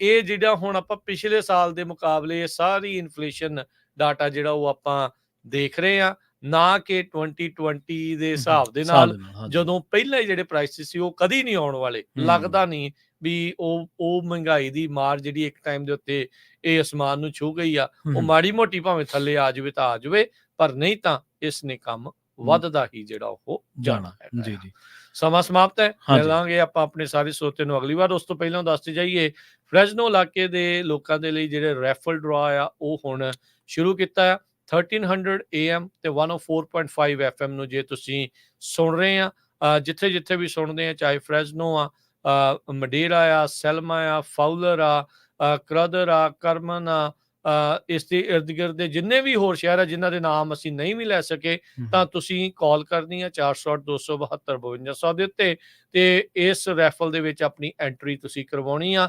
ਐਂਟਰੀ ਕਰਵਾਉਣੀ ਬਿਲਕੁਲ ਫ੍ਰੀ ਆ, ਸਿਰਫ ਨਾਮ ਤੇ ਨੰਬਰ ਜਿਹੜਾ ਆ ਤੇ ਸ਼ਹਿਰ ਤੁਹਾਡਾ ਜਿਹੜਾ ਉਹ ਚਾਹੀਦਾ ਆ, ਤੇ ਫਿਰ ਇਹ ਆਉਣ ਵਾਲੇ ਦਿਨਾਂ ਦੇ ਵਿੱਚ ਫ੍ਰੈਜ਼ਨੋ ਇਲਾਕੇ ਦੇ ਇਰਦ ਗਿਰਦ ਦੇ ਇਲਾਕੇ ਦੇ ਲਈ ਜਿਹੜੇ ਆਪਾਂ ਨਾਮ ਕੱਢਣੇ ਆ। ਤੇ ਬੀਤੇ ਦਿਨਾਂ ਦੇ ਵਿੱਚ ਜਿਹੜੇ 3 ਵਾਰੀ ਜਿਹੜੇ ਆਪਾਂ ਰੈਫਲ ਕੱਢੇ ਆ ਬੇਕਰਸਫੀਲਡ ਵਾਲਿਆਂ ਦੇ ਲਈ, ਉਹ ਆਉਂਦੀ 2 ਤਰੀਕ ਨੂੰ, ਯਾਨੀ ਕਿ ਆਉਂਦੇ ਐਤਵਾਰ ਨੂੰ, ਜਿਹੜਾ ਗੁਰਦੁਆਰਾ ਸਾਹਿਬ ਦਸ਼ਮੇਸ਼ ਦਰਬਾਰ ਬੇਕਰਸਫੀਲਡ ਵਿਖੇ ਨਗਰ ਕੀਰਤਨ ਆ, ਉੱਥੇ ਜਿਹੜੇ ਨਾਮ ਆ ਉਹ ਦਿੱਤੇ ਜਾਣੇ ਆ। ਸੋ ਆਪ ਸਭ ਨੂੰ ਬੇਨਤੀ ਆ, ਜਿਹੜੇ ਵੀ ਜਿੱਤੇ ਹੋ ਤੁਹਾਡੇ ਨਾਲ ਅਸੀਂ ਕੰਟੈਕਟ ਵੀ ਕਰਾਂਗੇ, ਤੁਸੀਂ ਆਪ ਵੀ ਕਰ ਲਿਓ ਜਿਹੜੇ ਵੀ ਜਿੱਤੇ ਹੋ, ਤਾਂ ਜੋ ਤੁਸੀਂ ਉੱਥੇ ਆ ਕੇ ਪਹੁੰਚੋ ਤੇ ਤੁਹਾਨੂੰ ਜਿਹੜਾ ਉਹ ਇਨਾਮ ਜਿਹੜਾ ਉਹ ਦਿੱਤਾ ਜਾ ਸਕੇ। ਰੈਫਲ ਦੇ ਵਿੱਚ ਜੋ ਤੁਸੀਂ ਵਿਨ ਕੀਤਾ ਆ, ਉਹ ਤੁਹਾਨੂੰ ਜਿਹੜਾ ਆ ਇੱਕ ਗਿਫਟ ਹੈਂਪਰ ਆ, ਉਹ ਸਾਡੇ ਵੱਲੋਂ ਪੰਜਾਬੀ ਰੇਡੀਓ USA ਵੱਲੋਂ ਦਿੱਤਾ ਜਾਵੇਗਾ। ਜੀ, ਕਾਲ ਕਰਨ ਦੇ ਲਈ ਨੰਬਰ ਆ 408-272-5200। ਤੇ ਦੱਸ ਦਈਏ ਕਿ ਅੱਜ ਮਨਦੀਪ ਪੁਨੀਆ ਹੋਣਾ ਦੇ ਨਾਲ 2 ਤੋਂ ਲੈ ਕੇ 4 ਵਜੇ ਤੱਕ ਇੱਕ ਵਿਸ਼ੇਸ਼ ਪ੍ਰੋਗਰਾਮ ਉਹ ਕਰਾਂਗੇ, ਜਿਹਦੇ ਵਿੱਚ ਪੂਰੇ ਭਾਰਤ ਦੀ ਜਿਹੜੀ ਉਹਨਾਂ ਨੇ ਸੈਰ ਕੀਤੀ ਆ, ਕੀ ਸਿਆਸੀ ਸਮੀਕਰਨ ਆ, ਕੀ ਆંકੜੇ ਗਣਤ ਕੀ ਕਹਿੰਦਾ ਆ ਉਹਨਾਂ ਦਾ, ਉਹਨਾਂ ਨੇ ਕੀ ਕੁਝ ਦੇਖਿਆ ਤੇ ਕਿੱਥੇ ਕਿਹੜੇ ਇਸ਼ੂਜ਼ ਦੇ ਉੱਤੇ ਕਿਹਨੂੰ ਜਿਹੜਾ ਉਹ ਫਾਇਦਾ ਤੇ ਕਿਹਨੂੰ ਨੁਕਸਾਨ ਪਾਰਟੀਆਂ ਨੂੰ ਹੋ ਸਕਦਾ ਆ, ਉਹਦੇ ਬਾਰੇ ਖੁੱਲੀ ਜਿਹੜੀ ਲੰਬੀ ਚਰਚਾ ਆ ਉਹਨਾਂ ਦੇ ਨਾਲ 2 ਤੋਂ 4 ਵਜੇ ਵਾਲੇ ਪ੍ਰੋਗਰਾਮ ਦੇ ਵਿੱਚ ਪੇਸ਼ ਕੀਤੀ ਜਾਵੇਗੀ। ਤੇ ਜੁੜੇ ਰਹੋ ਇਦਾਂ ਹੀ ਪੰਜਾਬੀ ਰੇਡੀਓ USA ਦੇ ਨਾਲ। ਹੁਣ ਲੈਣੇ ਇਜਾਜ਼ਤ, ਸਾਡੇ ਵੱਲੋਂ ਸਭ ਨੂੰ ਪਿਆਰ ਭਰੀ ਸਤਿ ਸ਼੍ਰੀ ਅਕਾਲ।